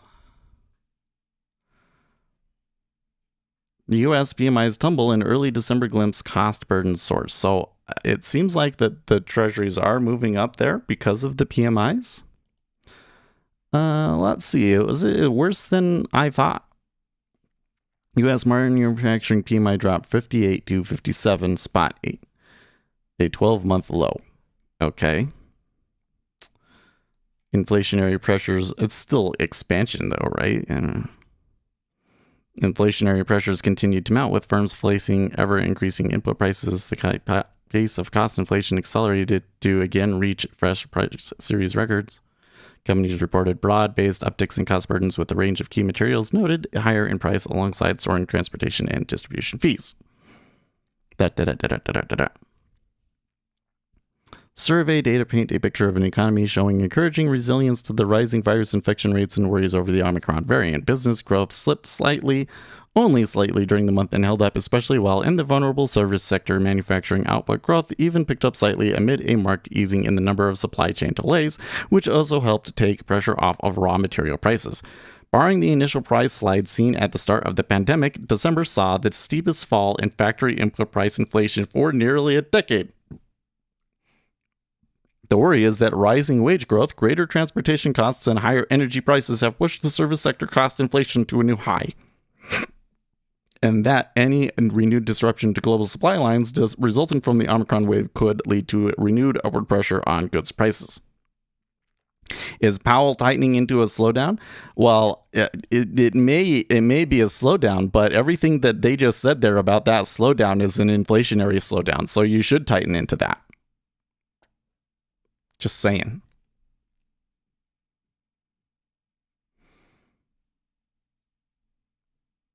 Okay.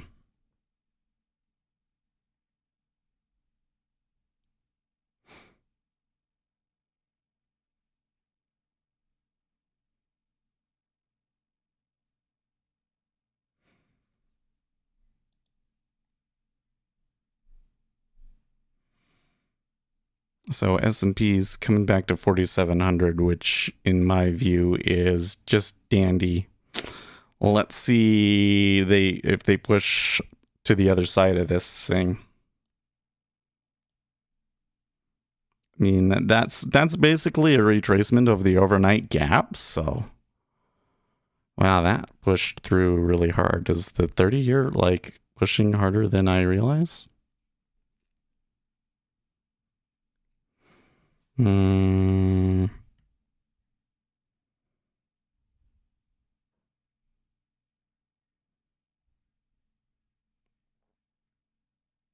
and I have to say yes.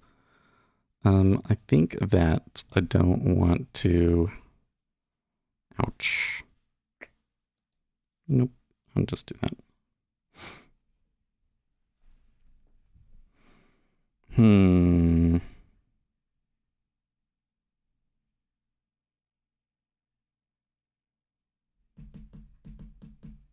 So there's some big size on the offer at 131.01.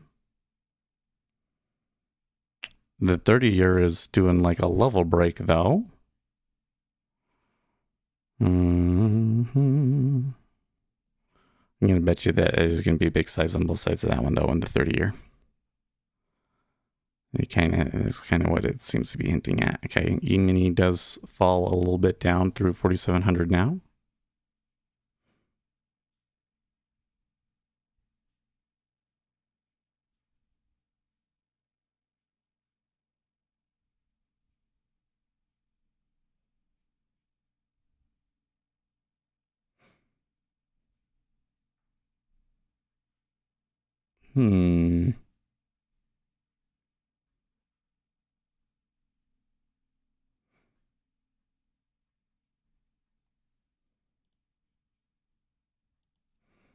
Like, I'm kind of looking at this, like, thinking, well, should I be going short rates? But I have a hard time seeing this thing really sticking up here.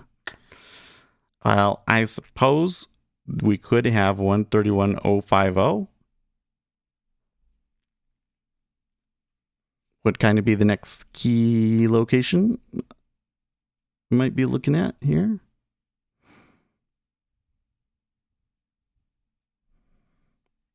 We are seeing some change in the flow here, I think.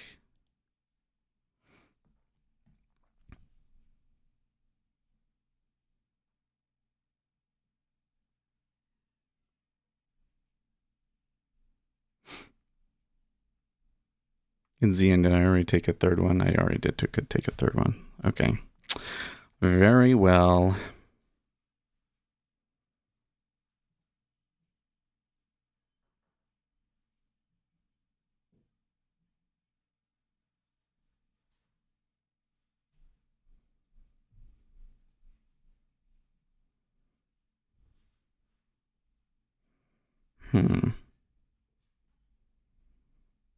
New York Times Stevens urges Biden not to run in 2024.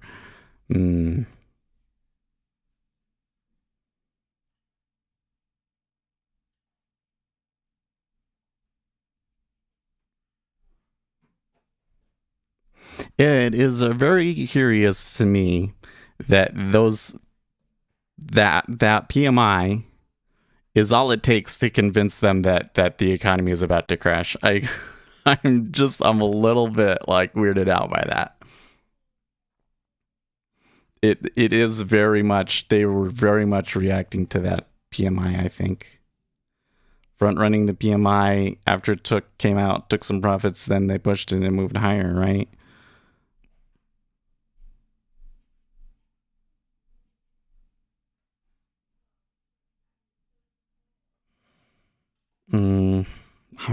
I really don't think I could take a short here, though. The E-mini seems to be okay with 4,700. Gold doing pretty good still. Oil. So actually, that's a good point here. I mean, oil is short term trending down, but overall they're mostly in the range here since the start of the session. And I do still feel like that oil is a pretty good barometer of the economy right here. So, we'll see if gold or if oil breaks below, this 71.25 area. Take it from there.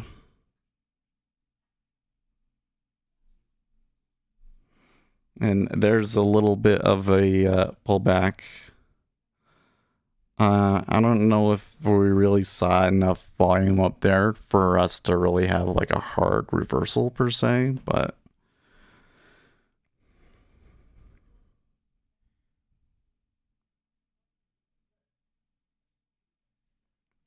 don't be a stranger. What do you mean? Jeez.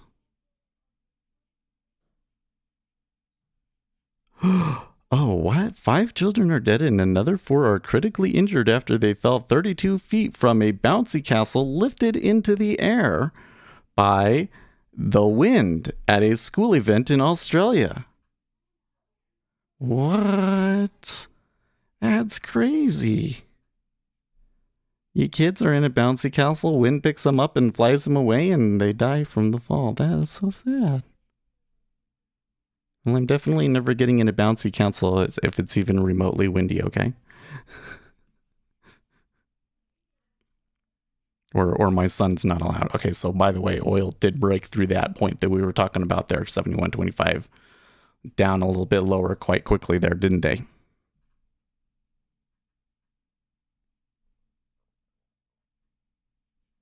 Well, we kind of said, though, things could continue to be a little bit bumpy here this week.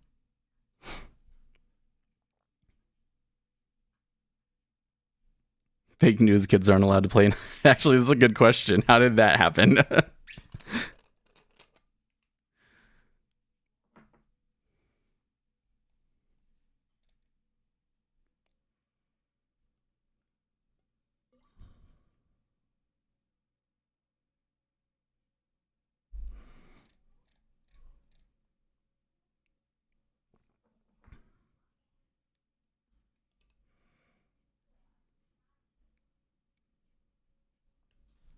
You're down 450K, dude. Why? You should just give the money to me. I would lose it a lot slower. You long the NQ?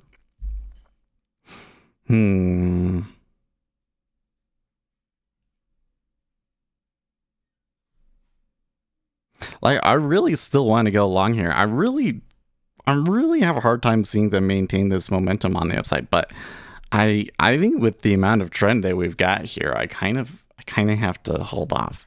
I'm not seeing, so you remember yesterday, it's like the shorts are coming in, the shorts are hard, and then all of a sudden it's like they run out of shorts and they all just get squoze out, you know? It doesn't seem like the same thing on the upside. On the upside, it just seems like there's an infinite amount of orders willing to buy it. Huh? Well, the 5 years is cooling off a little bit. The spread flattened a little bit on this move up too. Just a little bit. The 30-year definitely was a push in there, huh? No.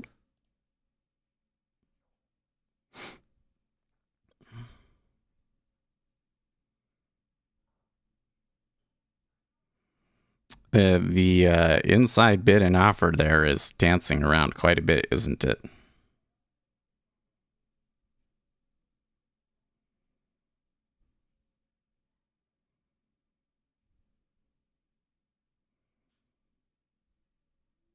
Yeah, that's pretty slippery right there. Let's see what happens at 31 though.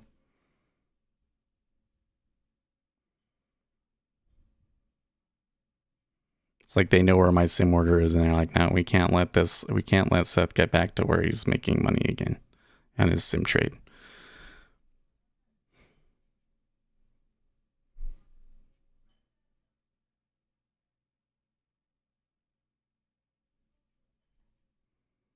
Okay, here we go. They're going to have to hit into 31. Well, 31 not quite so menacing now. They pulled to 27. I'm not too happy about the offer there, though.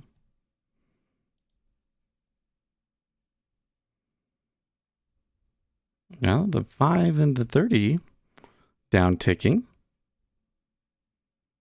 Only one contract into 31 so far, though.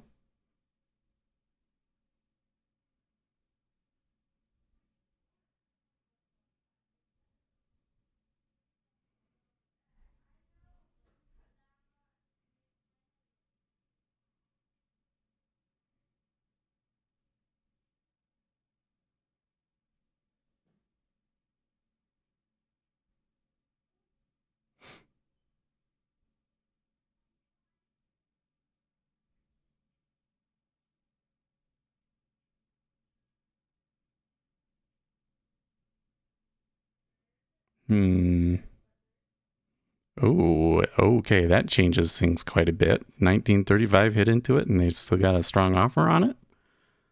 I'm surprised that there's not more people hitting into 31 now because of that. But okay.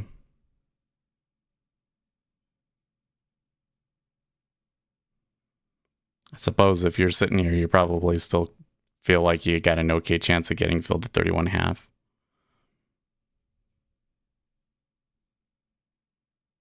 39.12.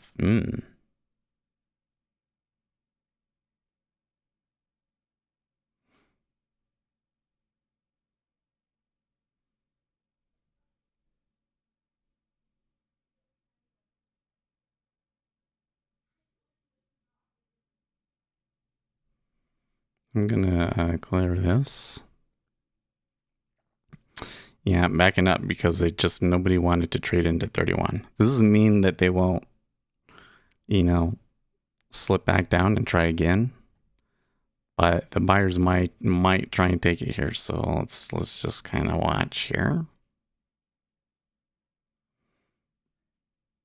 E-mini maybe trying to build. Well, I mean, they're still at 4,700. But I wonder if they try and make a push from here or not.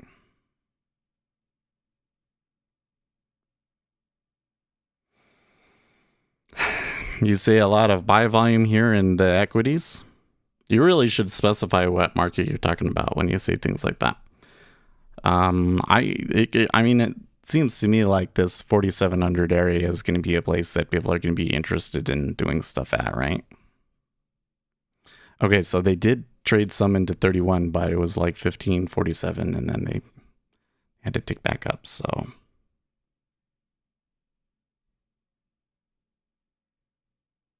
The 5-year is kind of trying to drag them down. So we may be getting some more flattening here, huh? Yeah, we're getting a push and pull going on now because the 5-year ticked down 2 ticks and the 30-year ticked up 3.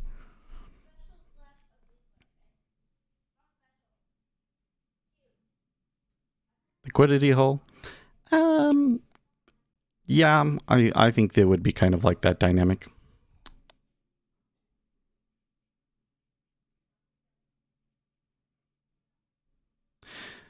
This one really is 4,700 really is like value. Like, I think that there are a lot of people that are kind of waiting and then making their decisions at 4,700.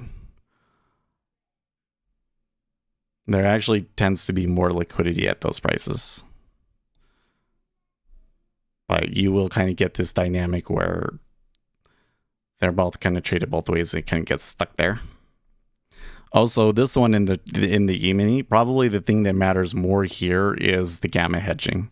There's going to be a lot of options set to expire at 4,700.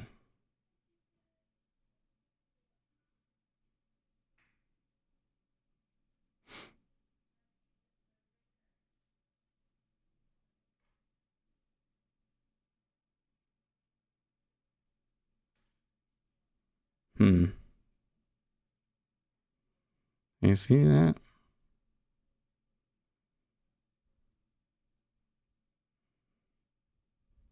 I mean, it's slow and subtle, but there still seems to be a bid in the Treasury.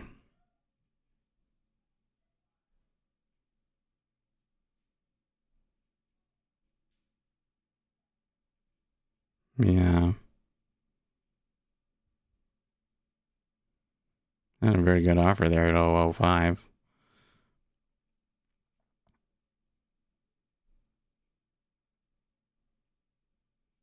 Well, I'll tell you what, let's try... Nah, I don't want to get involved in that mess.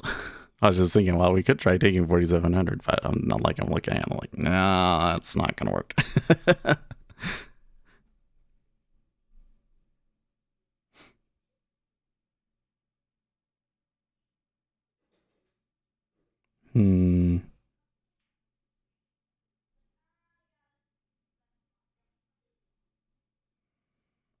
It's a little bit more fickle over here in the 10-year than I thought it might be.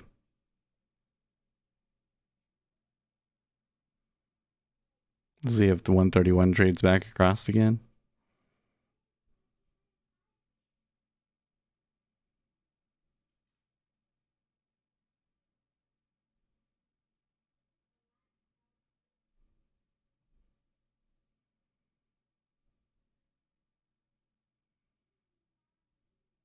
Kind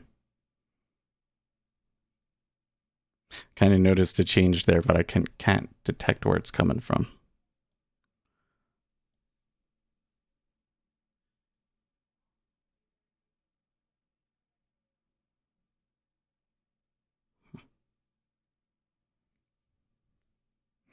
I should have thought about this before, but this move up in the Treasuries seems to be currency driven. You could short Bitcoin? Yeah, it doesn't look too bad. I don't know if it's reasonable in this location to expect Bitcoin to just completely crash. Like, I see the possibility, but I'm not sure if it's actually going to happen. I think I just want it to happen too bad, you know? I would just love to see a real complete and total collapse in Bitcoin here this month. I think that would be so much fun, but I don't know. Okay, so that was a pretty aggressive move there. And the 31. I should just say 31. Getting more volume into it, but still not breaking. That time, though, the 30-year falling back down with them. And hardly any contracts buying back into that, too, by the way, in the 30-year. You can see all those empty numbers up there?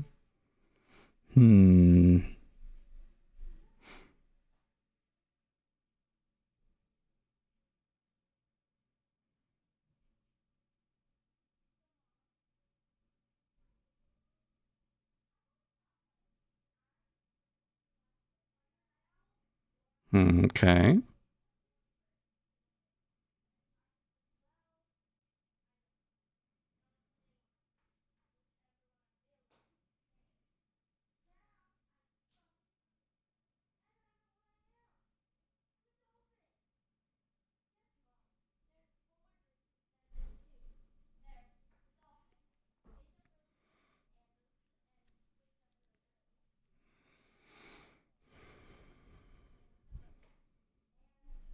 So oil come back up there at 71, 70. And we do have some numbers coming out for them here in a second, right? Natural gas, not for oil. No, that's natural gas storage. Now they finally break through 31. Ooh, and quite a lot hitting into 30.5 now as well. That could, well, let's just see if we get continued volume.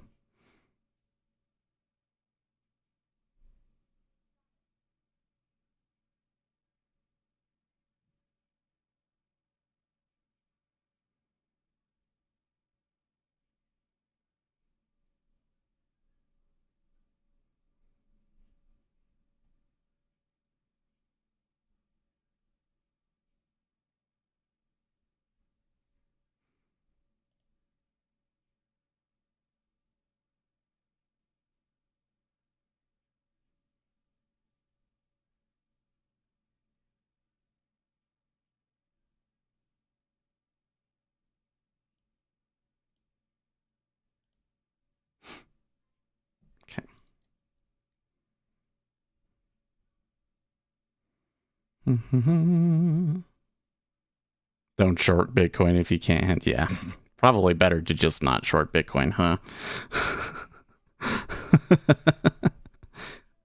Hey, listen, MSTR is always there.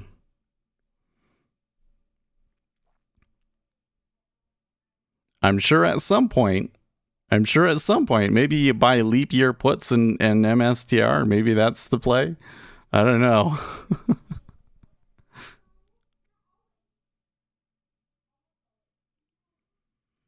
Yeah, even is looking okay here. They're probably going to get pretty pegged to 30 to 4,700 though. I'm going to have to see here what the treasuries do. I'm still seeing flattening. It seems like the 10-year is being more stubborn, so there's a little bit of convexity coming in. But that suggests to me, and this is highly speculative, but that suggests to me that there are speculators coming in and buying the 10-year, that's what's driving that. So those speculators are more likely to lose, right? Well, let's just put that in our head. One of the flows that we're going to be seeing here is speculators betting on a slowdown, right? And they're coming primarily into the 10-year, it seems.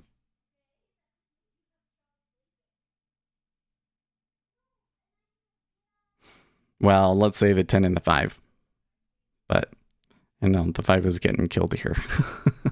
Well, more than the others, at least. It's better to go long then? I don't know. You can close leaps at any time, right? I don't know how that works.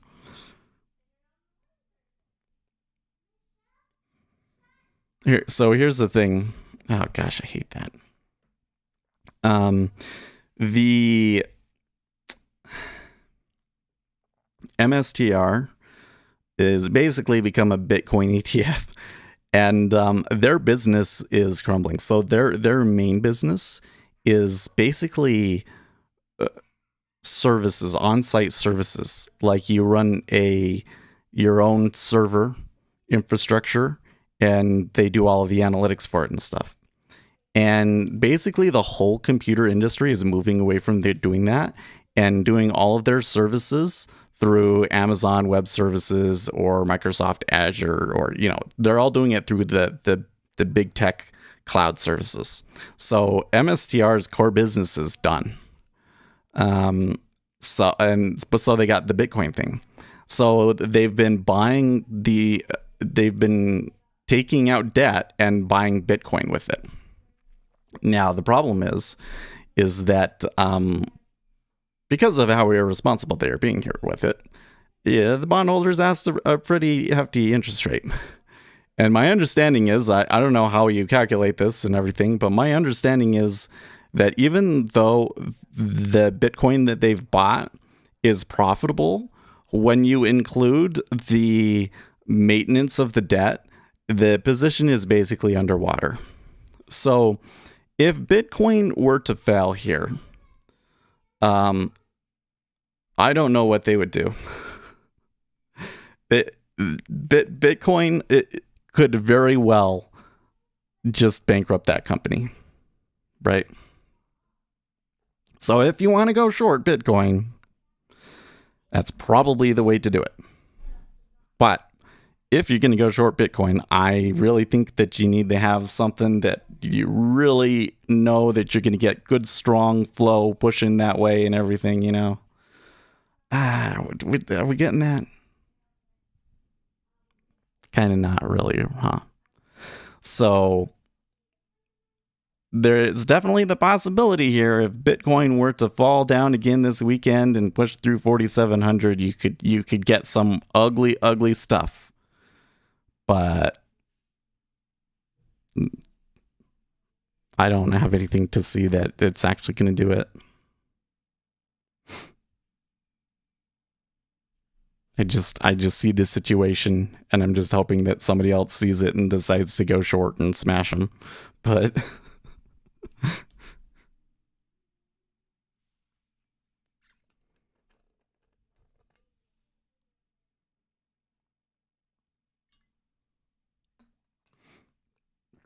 okay, so the curve kind of evened back out there on that move.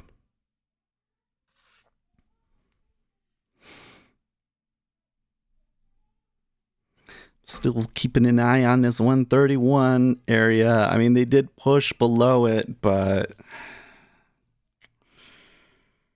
yeah.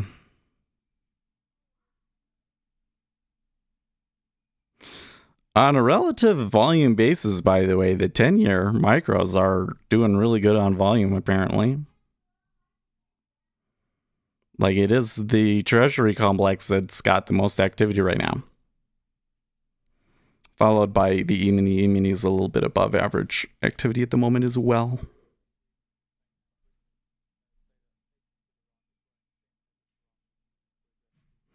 Oil is a little low, but I'm sure that they'll catch up here in 2 minutes when those numbers come out.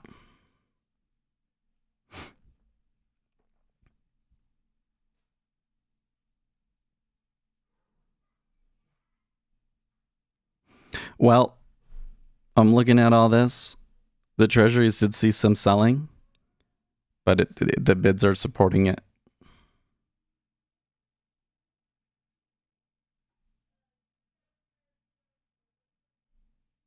The bids so far seem to be holding okay.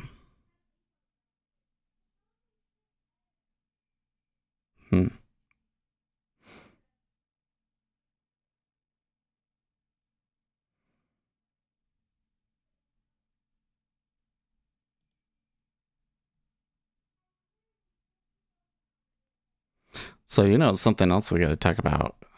So I saw this tweet the ECB was going from Glenn Greenwald, and he said, the way pro-DNC pundits always insist their politics are too edgy and scary to be supported by billionaires, even as they take paychecks and get rich from the world's largest corporations, is just surreal.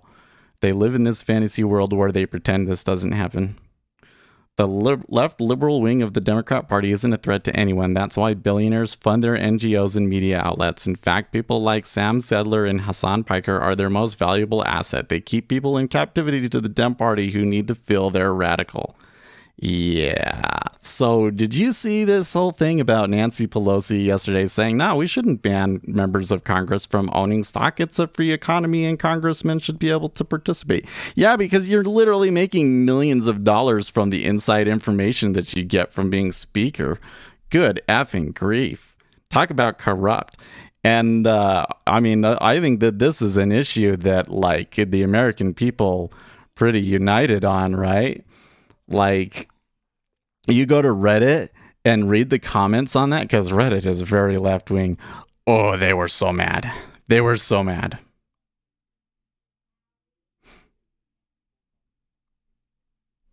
They're going to get squeezed here.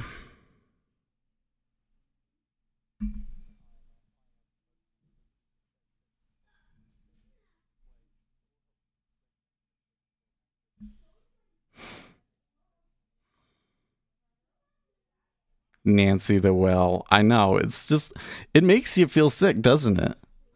It's especially for us in markets. Well, the problem with following her trades is that you don't find out about them until a month later. So it's a little difficult. Oh, really? Well, I don't know if I want to mess with that. So they just came back down. So I think that they wanted to squeeze them into new highs, and it didn't do it, so they came back down. I think that is probably a trick to try and entice you into going long, or into going short the Treasury there.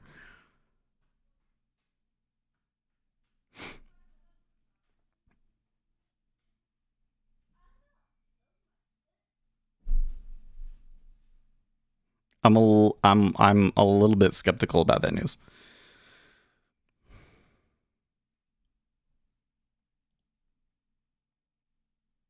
Or that move, rather. Anyways, do you think Congress is ever going to do something about it? I don't know, but I tell you, this is an awfully bad look for the Democrat Party. Like, what Greg Greenwald was saying there is, like, definitely a thing. There are people out there that want to feel like they're radical, like they're on the edge of the social movement or whatever, and they will endorse crazy ideas. And the Democrat Party isn't really worried about it. They're totally okay with having these people even be in Congress and so forth because they know that they can't do anything. That's just how bad it is.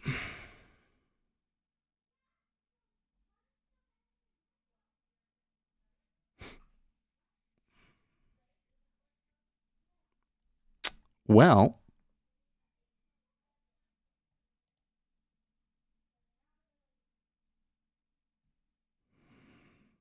the 30-year saw much more significant selling there.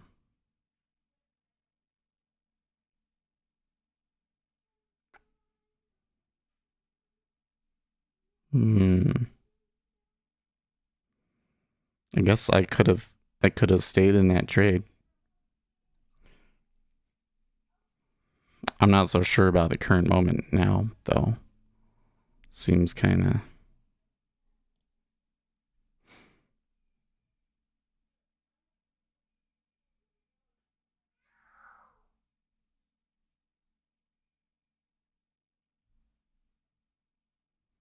No, I think I played that one wrong.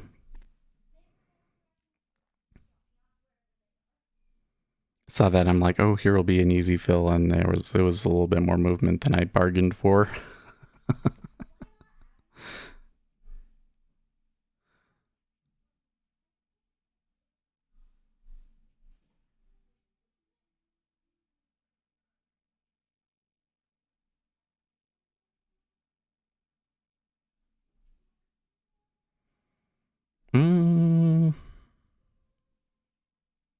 So there was a pretty big sell there in the 30-year.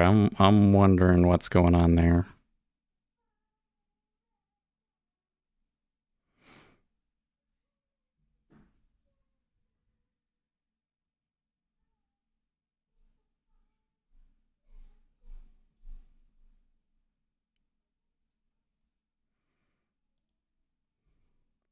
I think it's been long enough that if we start pushing below like the 30 area in the 10-year, I don't think that it will just slip through. I mean, the market makers could decide to pull the liquidity, but there's probably pretty decent amount of latent liquidity and people willing to trade down in those locations. So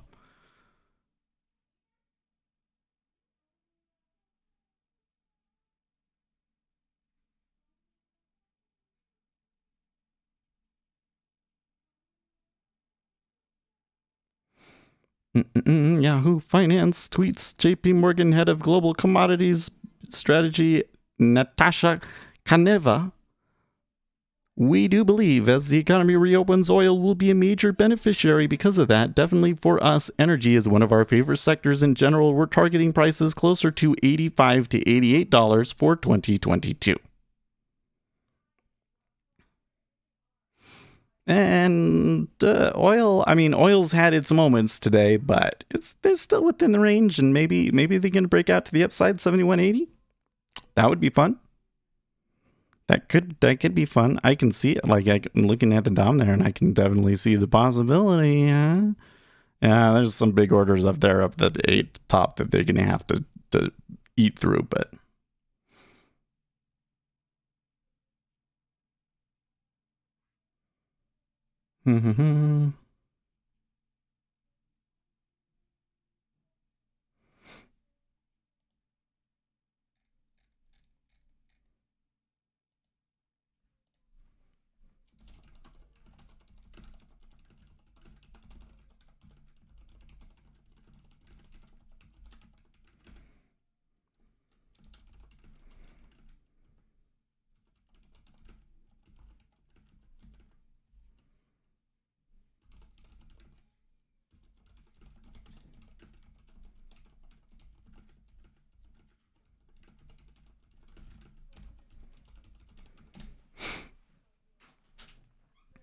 Yes. After I fell back asleep when I took Everett to school and I'm taking the dogs to the vet. What? Okay.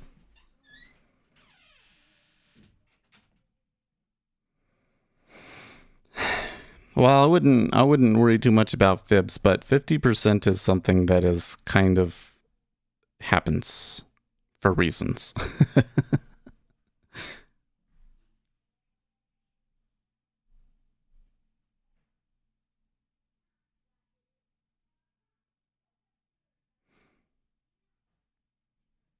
It kind of has to do with the volatility, and I've never seen a model that explains it, but I'm pretty sure that the 50% is a thing. I don't think that you could make money just by watching those levels and trying to take trades there, but it is a thing.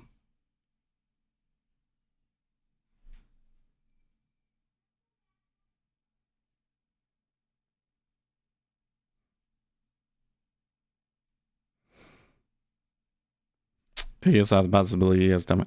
I mean, did it really dump today though? like when I look at ES, it seemed what I granted from the open to now, it seemed like there was a pretty ugly sell in that, right? But when you look at the bigger picture, like that was just a gap close from yesterday. So I don't know. Like from my perspective, none of the moves that I'm seeing today seem to be screaming to me, Seth, there is some informational content out here that you don't have and you really need to be aware of. The only thing that I really see out there is that there is some concerns about a slowdown at the beginning of 2022, and those PMIs really strengthen the hand of those people making that bet. But again, because of all of the central banks reporting this week and everything, the volatility is higher, and so the move that we got out of that PMIs was larger than it probably would normally be. But nothing else that I see really seems to be informational.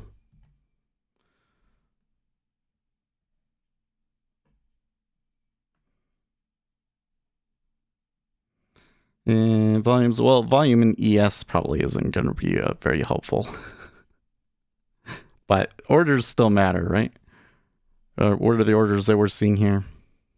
I don't think that there's really actually that much informational content behind these orders. I think that a lot of it is just like they were all staying their hand because of the central bank decisions, and now that it's done, now they weren't willing to trade. I don't think that anything that they said really changed anybody's opinion on things too much, it seems. Doesn't seem like anybody was all that surprised by anything.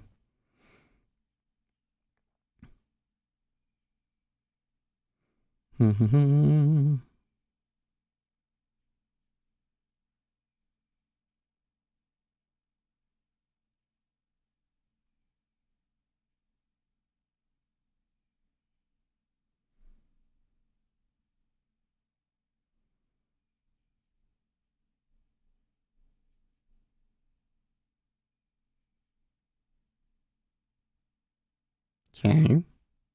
So the 30-year is dragging them under. Now there's some volume there at 31, so I don't know. The thing that bothers me more is that you're trying to convince me to look at Fibonacci ratios, because that stuff is just so useless. Like even like the 50%, I tell you what, there is definitely a thing where like you'll get a move down, like a strong move down, and especially in the Treasuries, they'll retrace 50%. Like that happens a lot. But in terms of basing a trade off of it, it's so totally absolutely fucking useless. And like we've tested these things. So I don't think they're very useful. The difficulty with Fibonacci ratios too is that like where do you define where they are? Like if you give me an indicator that programmatically says these are the fibs that always matter, you could do like daily fibs, for instance, right? But I'm going to bet that you don't use daily fibs. I'm going to bet that you use the fib tool. You're going to say, oh, here's this move, so I'm going to say this is the bottom and this is the top, and here are the retracements and stuff, right? That's probably what you guys do. And I'm telling you, man, like, backtest it. Backtest it.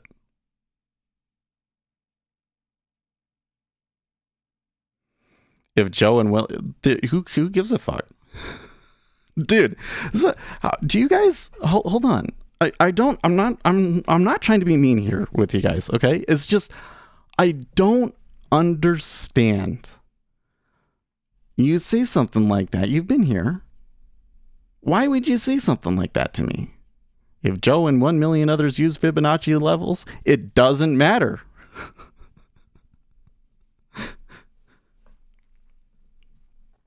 And I'm sitting here like, do you guys not listen to me when I'm talking?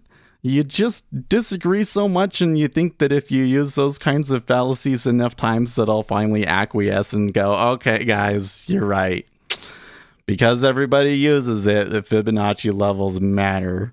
No, if 1 million other people are using Fibonacci levels, that's probably a really good reason for me to not use them. Right? What would be a good reason to use something? Because there's empirical evidence that shows it's effective. No, I understand your point. I think that there's something that I've been trying to teach here that you're not understanding, or you wouldn't say that. Your point is that if a lot of people use a particular strategy, then it makes that strategy more likely to work. And that flies in the face of basically everything that we know.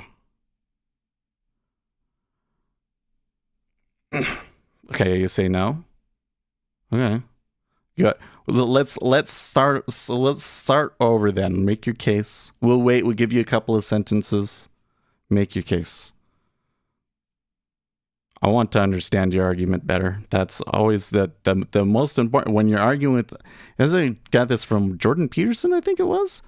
The most important thing when you're having a discussion, you got to understand what the other person is trying to say, and not just like this straw man that you built up in your head of what they're saying. So if I misunderstand it, then correct us.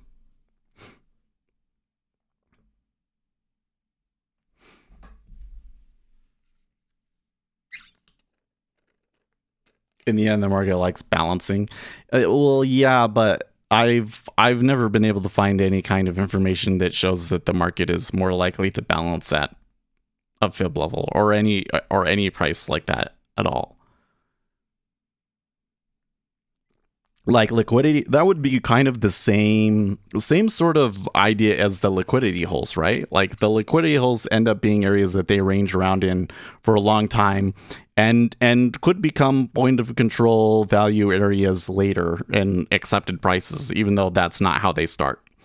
But I can't go and look at a chart and say there's going to be a liquidity hole here when we get there.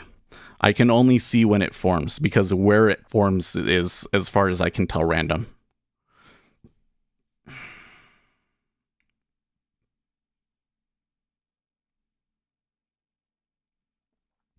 If Joe and 1 million others are going to trade at a level, let's say as a market maker, ... Okay. You now have a strategy for selling other people's memory. No, actually. So I think I understand what you're saying. So you're saying if I know that this thing is popular, then as a market maker, I want to go and use that thing to screw with people, right? It might seem like that happens, but that could happen a different way. Well, let me back up. You go and you use the Kyle model. So what does the Kyle model do? It tries to make money on average from the spread.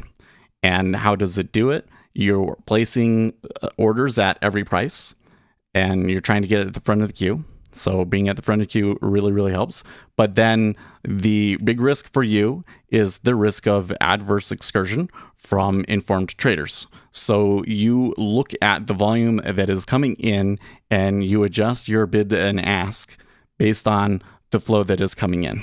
So you may be taking a trade because of a fib level or whatever technical and analysis sort of thing that comes in. The robot doesn't know that. The robot doesn't know why you're trading, and the robot doesn't have any logic to come in and say, okay, look for this fib level or look for this thing and then you'll do this and that sort of a thing. It doesn't work that way. He doesn't have to do that, because all he has to do is look at the orders that are coming in and make the decisions based on the orders that come in. And the volatility of the market is such that the market will just do it on its own for them. So they don't have to look at the fibs, right? That's where it comes back to, like, in the end, those things just become noise. Does that make sense? So it might seem, any retail trader, if you're trading short-term trades, you are going to feel like the market maker is picking on you. And in your mind, you're going to say, well, he must know that I and a bunch of other people are getting in because of X thing, and this is the spot where I'm going to get concerned about it. And so he went and he moved it across that level and washed us out and then went the other way. But that's not actually the way that it works. It's he doesn't think about it that far. He's just doing what he does based on the order flow, which is kind of where it's when you start to think about it from that perspective. Here's the change that I think it makes in terms of how you trade, okay? If he's just doing it based off of the noise, then it doesn't matter what you do. He's going to work it against you. It doesn't matter why you're taking the trade or what technical pattern you think you see. The robot is going to see your order and is going to utilize his ability to control the spread and the volatility of the market to try and shake you out, right? So how do you avoid doing that? You should only take trades in situations where the market maker knows, like, oh, I really better get out of the way of this.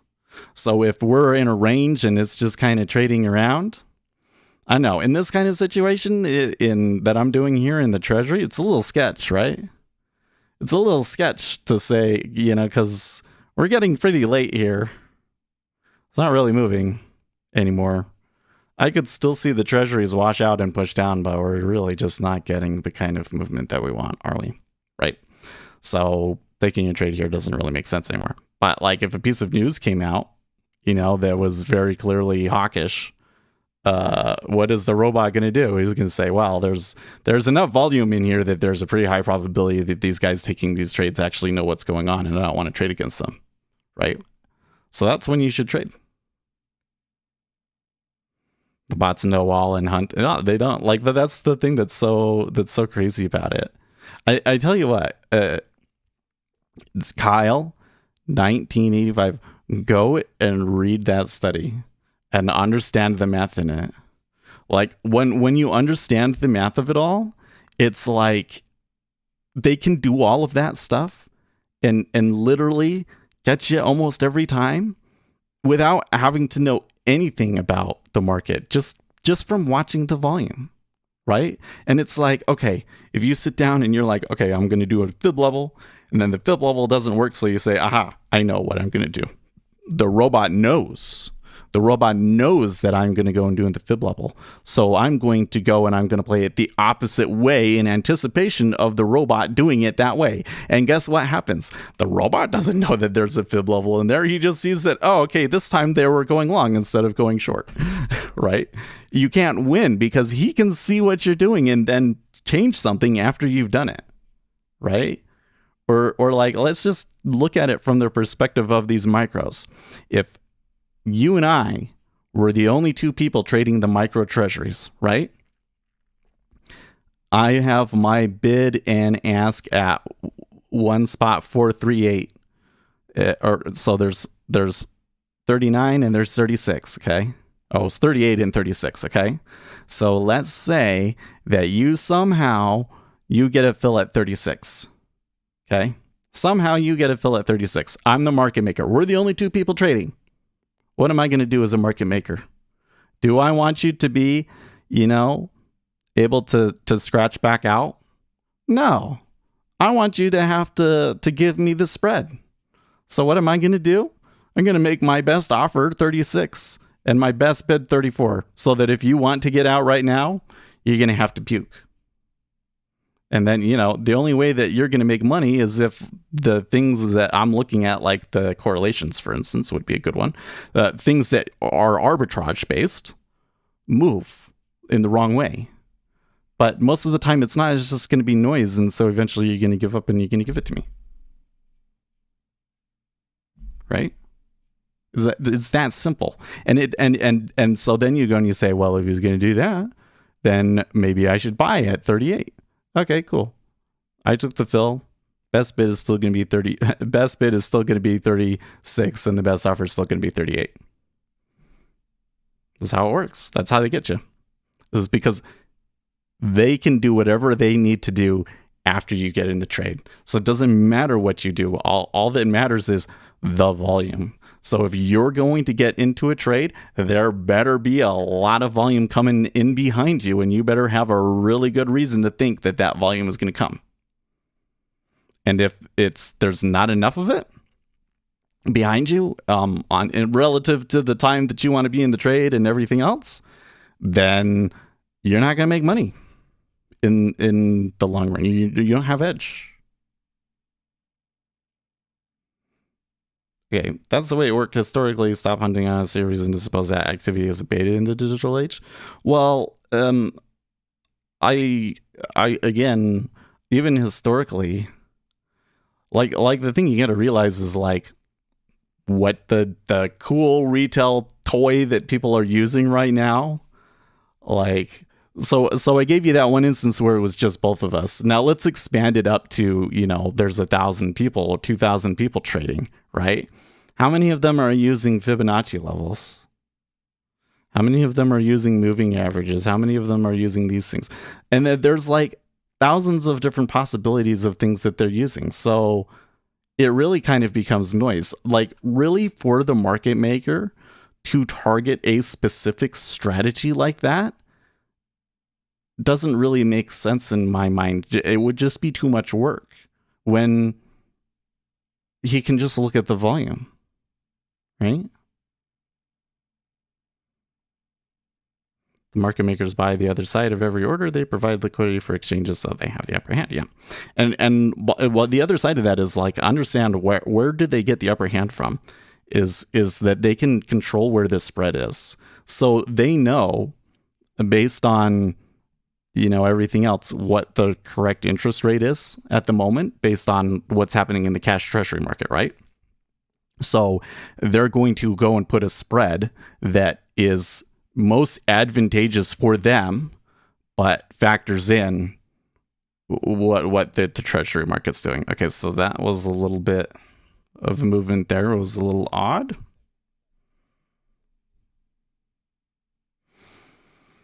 I'm seeing steepening still coming into the 5-year, and the 30-year getting crushed, and me sitting here going like, I'm not so sure that I should be in a trade anymore.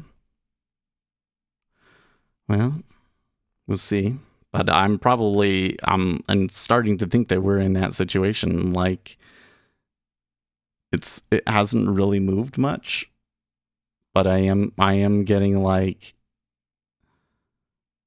I'm not seeing signs of like a strong order flow trend, people coming in behind me like I was hoping, or people puking or anything like that. I'm just getting, oh wow, he took me as soon as I got out of it. That's funny. I just put a limit around and he's like, okay, yeah, I'll take it. So this means that we're kind of in a situation that I shouldn't take a trade, huh?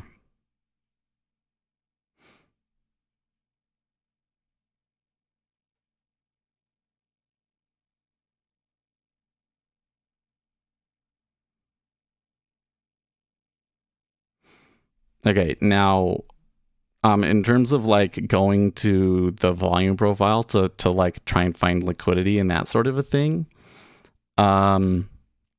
if you're seeking liquidity in the models that we've got, they don't explain that sort of like why you would go to seek liquidity in a certain location, right? So first of all, let's understand that right now at the moment, well, the kind of person that's seeking liquidity is not necessarily like the robot just wants to arbitrage, right? Okay. guy that's gonna seek liquidity is the guy that's making a bet, that's like a hedge fund, right? Or a sovereign wealth fund. So where are they going to go to find those spots? I mean, there's probably a lot of different ways that you can go and do it. But if I was going to make an algorithm or something of a strategy that was going to do that sort of a thing, I would not be looking at some specific price level based on like a retracement or anything like that, because again, it's not very consistent, right? Because you're still talking about something where I've got to come in and be like, okay, here's the 10-year treasury. Where if I need to buy some more, where am I going to find some people selling for me? Maybe I'll come in and do my drawing tool and I'll do a Fibonacci retracement and I'll say it comes from here to here. Okay. Maybe, but how do you know that it shouldn't be from way back earlier in the day from here, for instance? And that's the correct Fibonacci point that I'm going to use. Oh, I don't even have like all of the Fib levels on my thing. I only have the 50% one. That's funny. There's going to be the 61.51 somewhere in there close, right? Well, so how do you get around that? So what I say what you would do is you just look at volatility. So I can come in here and I can go indicators. Now let's not mess up this chart. Let's make a new chart and bring it back over here. You can see my face.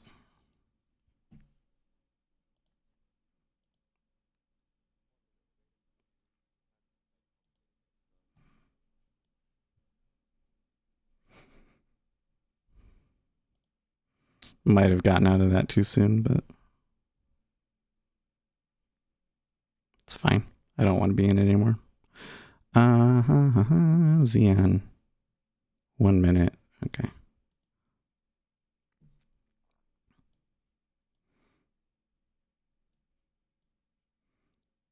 Actually, let's not do 1 minute.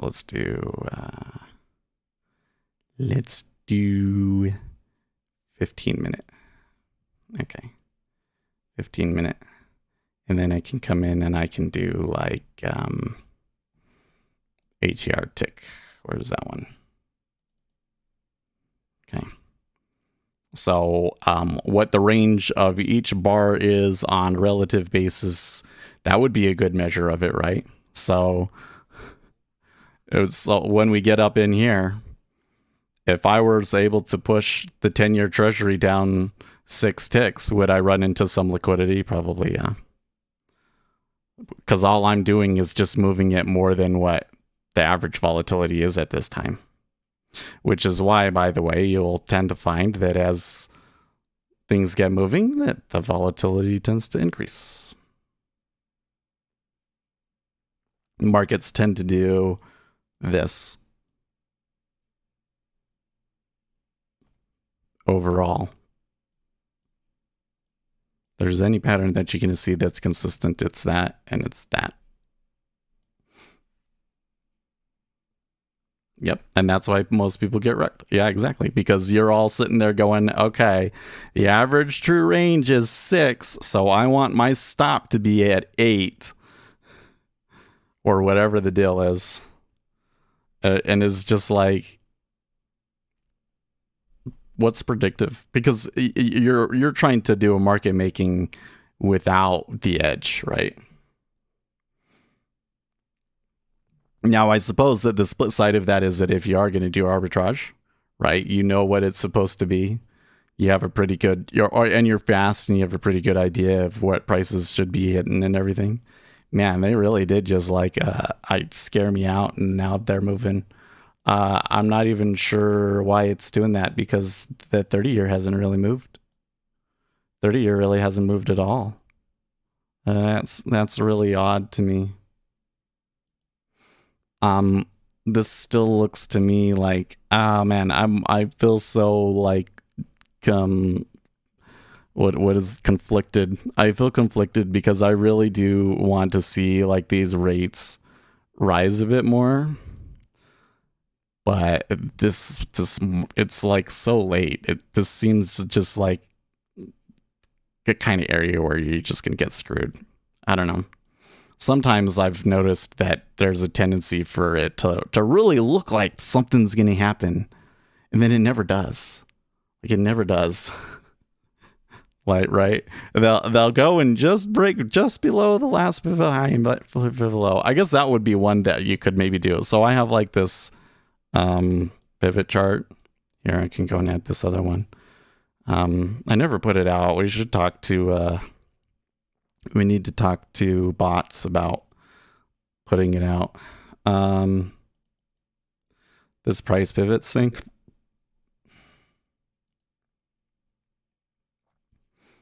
Why did they do that?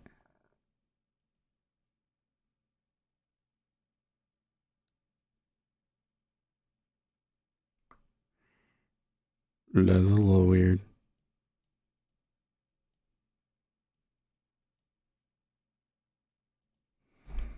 I did not know what that was. That's so freak. That's so weird. That indicator has never done that before. Now I'm going to want to try and fix it. Nice pivots. Draw lines, draw stats.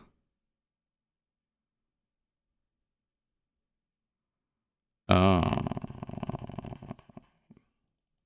Notice that? I don't think it's supposed to be like that. Huh.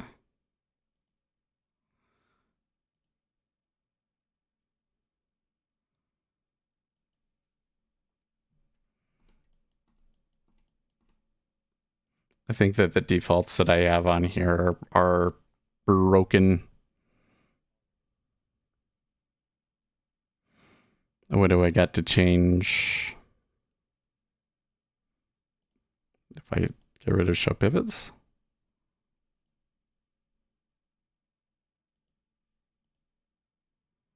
What is this down at the bottom? Wait, what is pivots? Oh, that shouldn't be on there. I don't think that should be on there. There we go. Okay. I fixed it.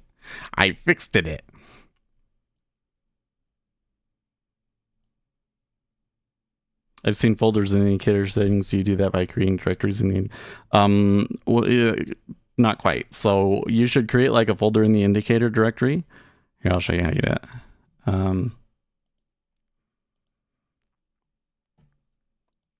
When you come in here and you go into indicators, right? You can right click and you can say new folder and it will create a subfolder. But that's not enough. Then when you come into the subfolder and you create a new indicator, it will put it in a new namespace. So if you're like moving an existing indicator, you'll have to move it into that folder and then change the namespace. And then it will show up with those folders.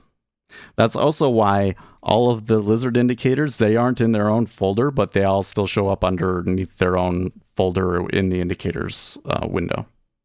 Makes sense? Well, so did they come back there? A little bit. I was right to not get involved. Okay. Anyways, so this will just show you like a confirmed price pivot. So when you get to a confirmed price pivot, are you probably going to run into some liquidity? Yeah, probably. But again, how it all works out, it seems to be random. I've done a little bit of back testing on this too. So you know what I did actually? This is so interesting. This is so incredibly interesting. I made a strategy that was like, okay, when I look for a pivot, so down here is like way better. Okay. When I'm looking for a pivot, when I get a pivot low, okay, so that little, I don't know if you can see it very well on the stream, but there's a little triangle on the bar where the pivot low is formed, and there's a little circle where the pivot low is confirmed. The way that you confirm a pivot low is you have a bar where the close of the bar is above the previous bar's high. Right, so here's the previous bar's high. This bar closed higher, and that's a pivot. Okay, so that's where it's confirmed. So I had it set up in here. You confirm a pivot low, and it is higher, then I want to take it long, or whatever it was. That's a higher low, and I want to take it long. And my stop is going to be X ticks below the pivot low, right? And that was the strategy. And when I back tested it, it was unprofitable. There was some properties, statistics about it that seemed more than random to me.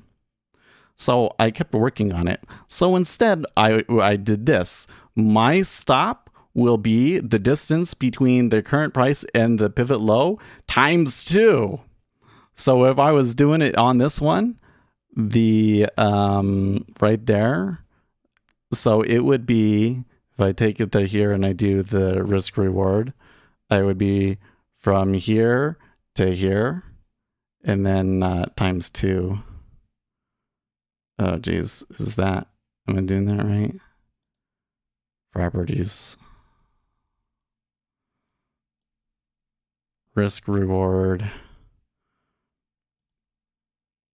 ticks for starters.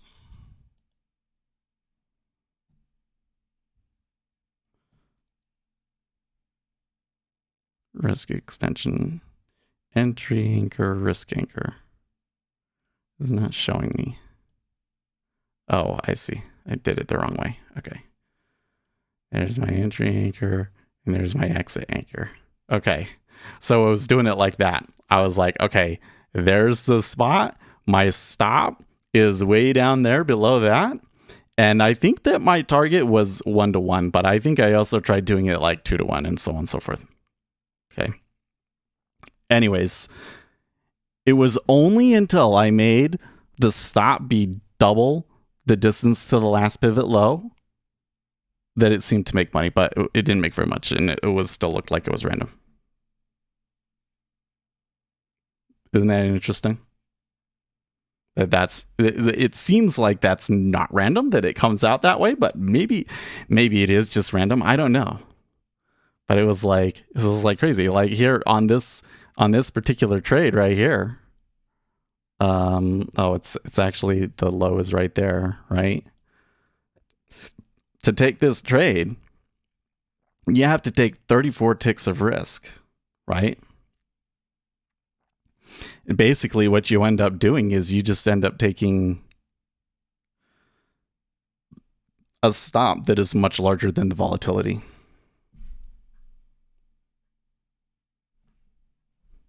If your stop is that close, I'll just grab it because they'll say, wow, they don't necessarily know where the stops are going to be. Everybody keeps telling me that they can see where the stops are, but I've never been able to find proof of that. But that's why my claim is they don't even need to know. They just need to know what the volatility is. And if people start taking trades, then the volatility will increase and it will stop you out. Unless you have an edge, unless you know what the flow that's going to be coming in is. Yeah, when you do backtesting, do you do optimization? Yeah, absolutely. So usually, I'll show you one of them. Actually, I think we can find the strategy that was that. Potentially. Strategy analyzer. I may have to go here. The baby sounds like he might be waking up from his nap. Okay. So let's see if I can find it. Bum, bum, ba-dum, bum, bum, bum, bum.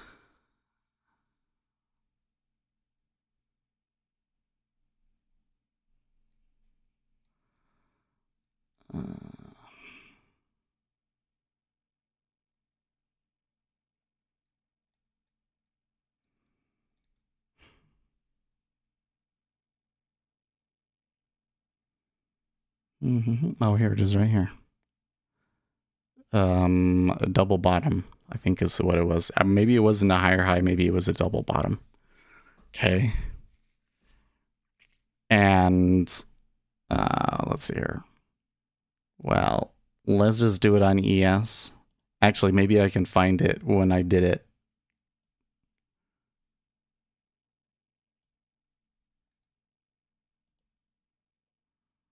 I can sort them by name, maybe. Ah, yes, I do have it right here.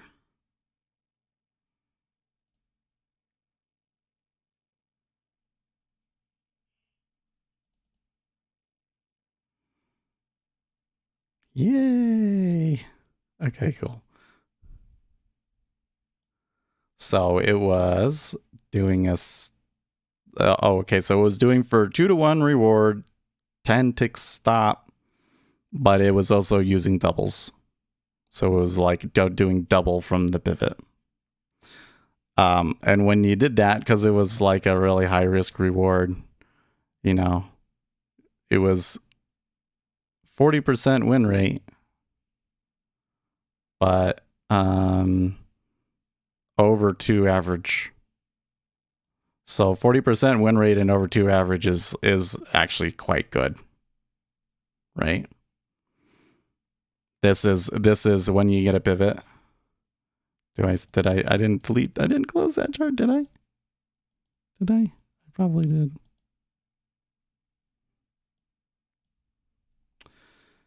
This is, come back here and add the indicator again. This is an indicator that I made with that I made for bots. That's why I haven't given it to you guys, because it would be up to him. And it's one of the most complicated things that I've run. It's actually one of the most complicated indicators that I made, believe it or not. Yet the rules about what is a pivot low and pivot high and everything like ended up being like way more complicated than one would have thought. Okay. So basically, if you get, okay, so like here would be a good example. If you get 2 confirmed pivot lows in 2 consecutive confirmed pivot lows at the same price, then treat it as a reversal and trade it the other way.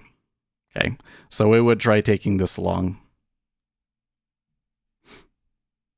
Well, so let's go here.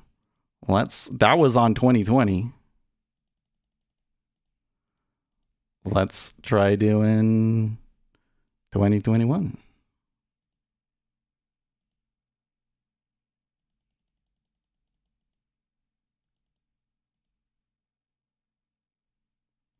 Start with the first. I'll let it use instrument settings. How many? Okay, 760 is not too bad. I'm going to go and use the bathroom, and we'll let that run for a second, okay?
Well, hey, would you look at that? Perfect timing.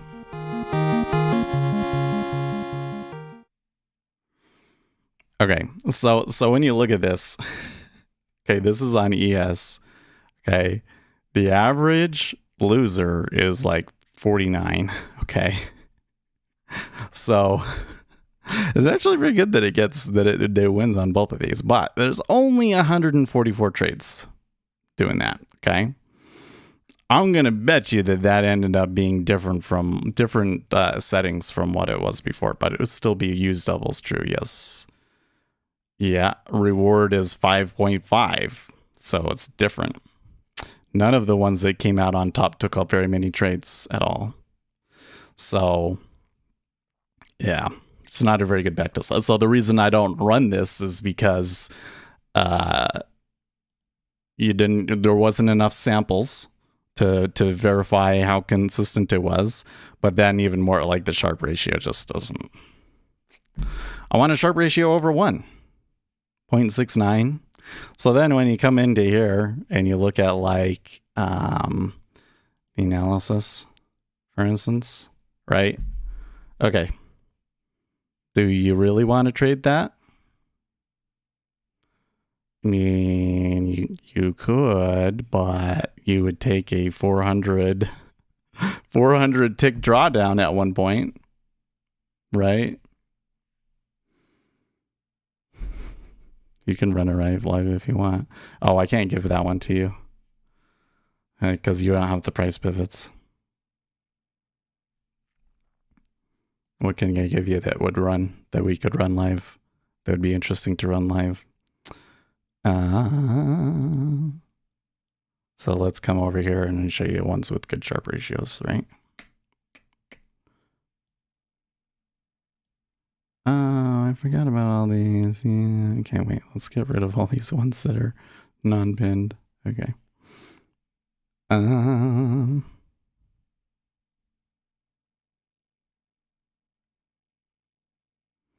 Is that really?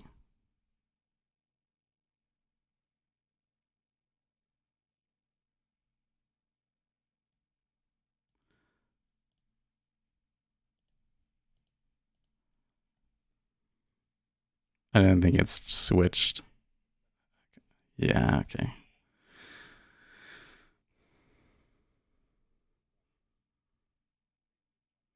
Oh, I didn't want to do that. That one is a oh, you could do slip. Hell yeah. Let's do slip. Hold up.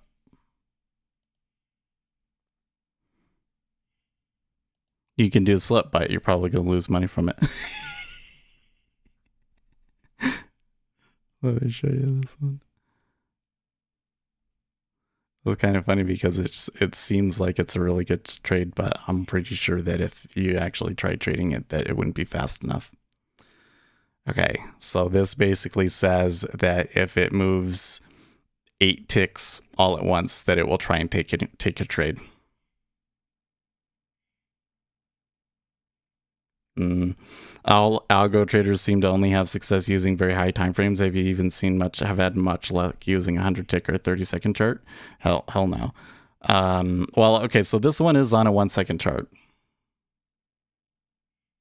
Well, this one, it says that it's profitable.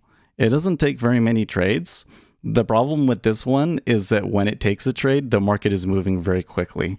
So the chances of you getting the price that the simulator is giving it is like really low. What about this one? Linear deviation strat. That one might be worth... No, that one's terrible. The Sharpe ratio on that one is terrible. Let me come back here and sort it by Sharpe ratio again.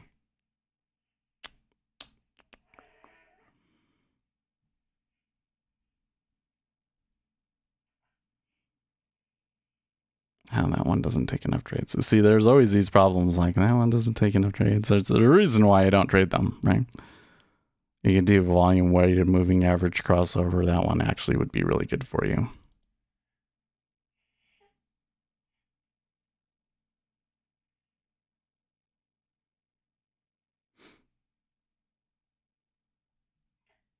Yeah, the baby's awake now.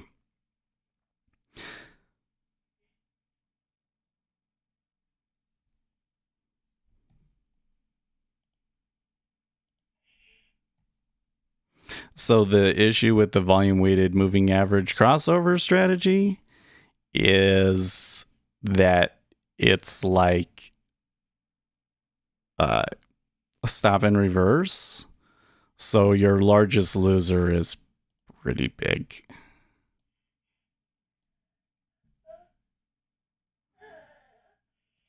Can you hear the baby? Yeah. Okay, so here you can see it's just you have two volume weighted moving averages, a fast and a slow, and you get in and out when they cross. No, this is an ACES strategy. I think somebody else gave this one to us, but I was just doing a 5 and a 100. And when they cross, when the fast crosses above the slow, I go long. And when the fast crosses below the slow, I go short. But there's no stops or targets or anything on this. So the only reason that this one wins is because it's taking on excessive risk, right? But, you know, if you really want to risk some money, the thing I was trying to get to show here, but it's not going to because it's still generating the report. I hate that. The back tester is a little annoying.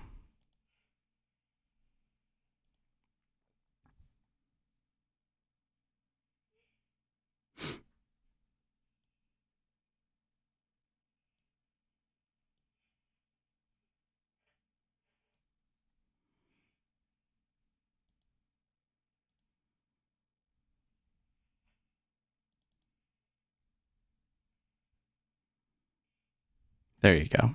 Okay, so if you are willing to handle a drawdown of $20,000 to make $34,000, then you could trade this one. Right.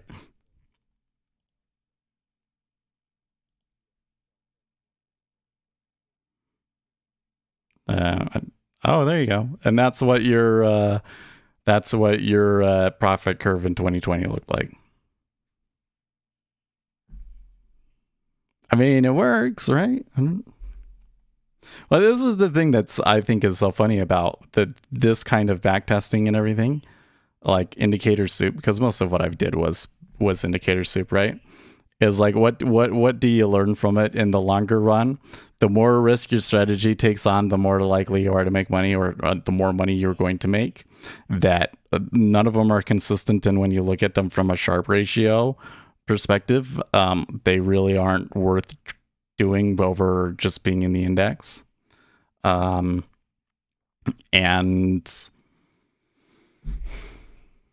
you know, have a larger stop. For me, probably having a larger stop would have made a big difference at some points, but having a larger stop also ends up making me make poor choices as well. So,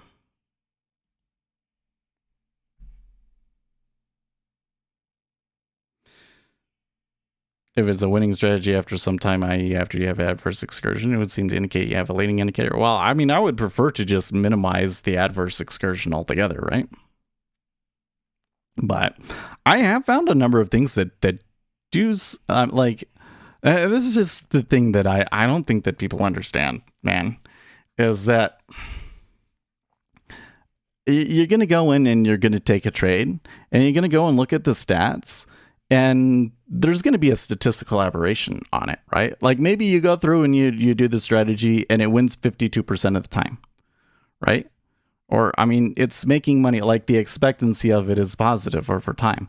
But what people don't understand is that the margin that we're actually talking about is so teeny tiny, and what looks like a really solidly profitable strategy there when you're just looking at the amount of money that it makes really could just be the result of randomness. That's why that Sharpe ratio matters so much, right?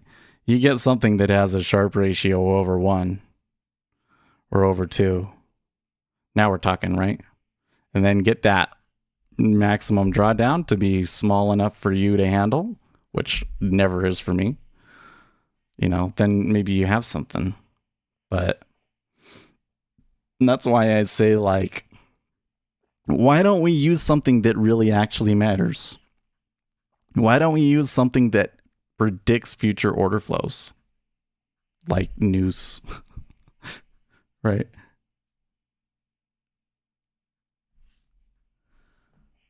Yeah, drawdowns always wipe them out. That's true. But the bigger thing though, Purple Hazy, is that like 99% of them really don't actually have edge. Like, if you really had a large enough data set of like 100,000 trades, and you could really look at you know, you do the Monte Carlo analysis and all of that, it's just, you think that it's profitable and then you get into it and it's not. And so one of the problems that I think we deal with in the trading industry a lot is that you have a lot of people that will say, oh yes, you can trade and be profitable. I've gotten really good at it and here's my results. And what you don't realize is that they've only been making money for like 6 months, right? And then tomorrow they blow up, right? There was this thing the other day. It's not Matt's fault, but Matt made a video with I don't even remember the guy's name, but he's made a couple of videos about, like, he tried day trading futures and failed miserably. He just has some really ugly bender moves, and so they did a thing where he did one and Matt did one, and Matt like sized up. Okay, like, he said that he was trading 4 NQ contracts a time at the end. So he said like he made $16,000, but it's like, okay, but you realize the amount of risk he's taking on to do that, and that he can just completely blow it all tomorrow. And he has blown it recently. And for Matt, that's why I say I don't think Matt did anything wrong, because he tells his viewers that. I haven't watched his stream very much, but it seems to me like he's trying to be upfront about that and everything. But the guy that he was working with, I don't think understood that. I really did not feel that video properly stressed the risk that futures trading entails.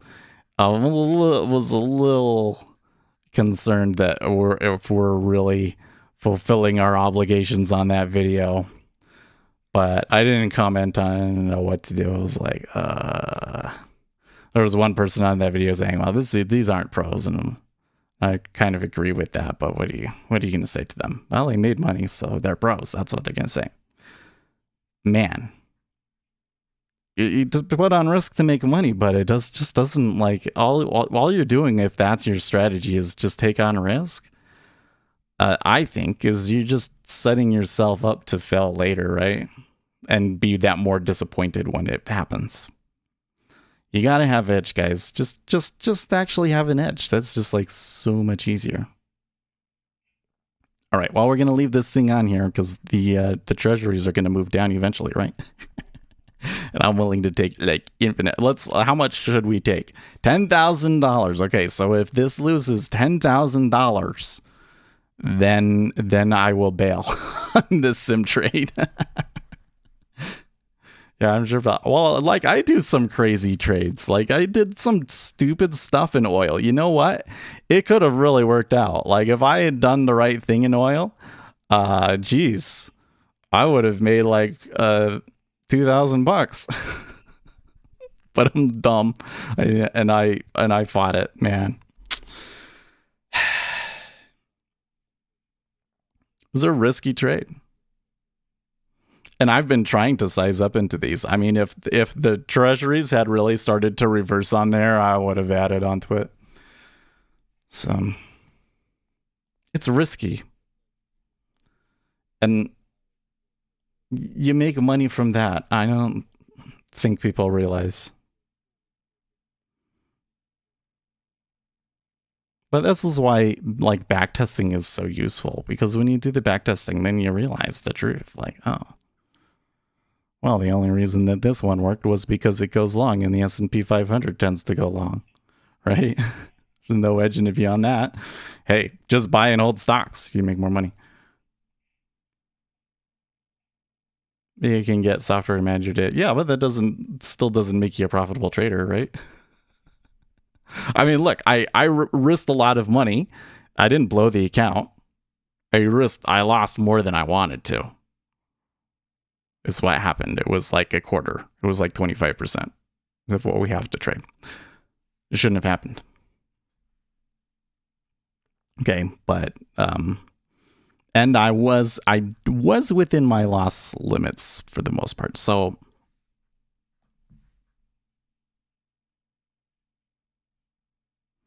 if you're afraid of risk, you shouldn't be trading. Well, yeah, but if you don't understand the risk, you shouldn't be trading. But the fact of the matter is that a lot of the people that are doing this, they don't understand the risk involved. They watch a video like that and they go, oh, see, look, there's these pros that do it and they're really good at it. And all I need to do is sit and do this long enough and I'll be a pro and I'll make money too.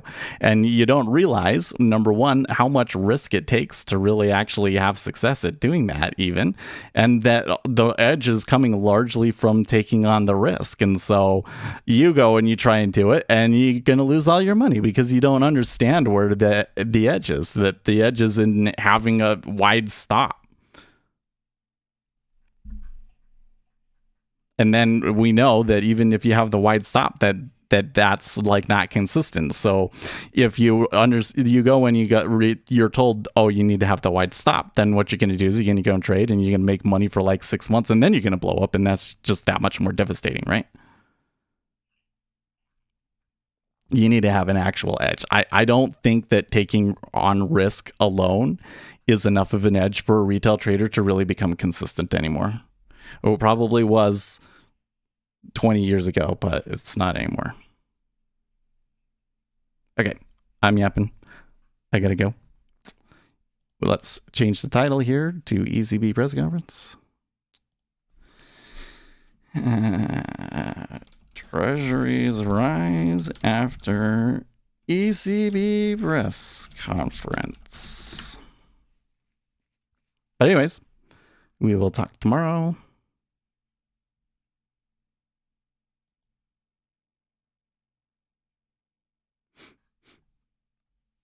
In the meantime, stay profitable.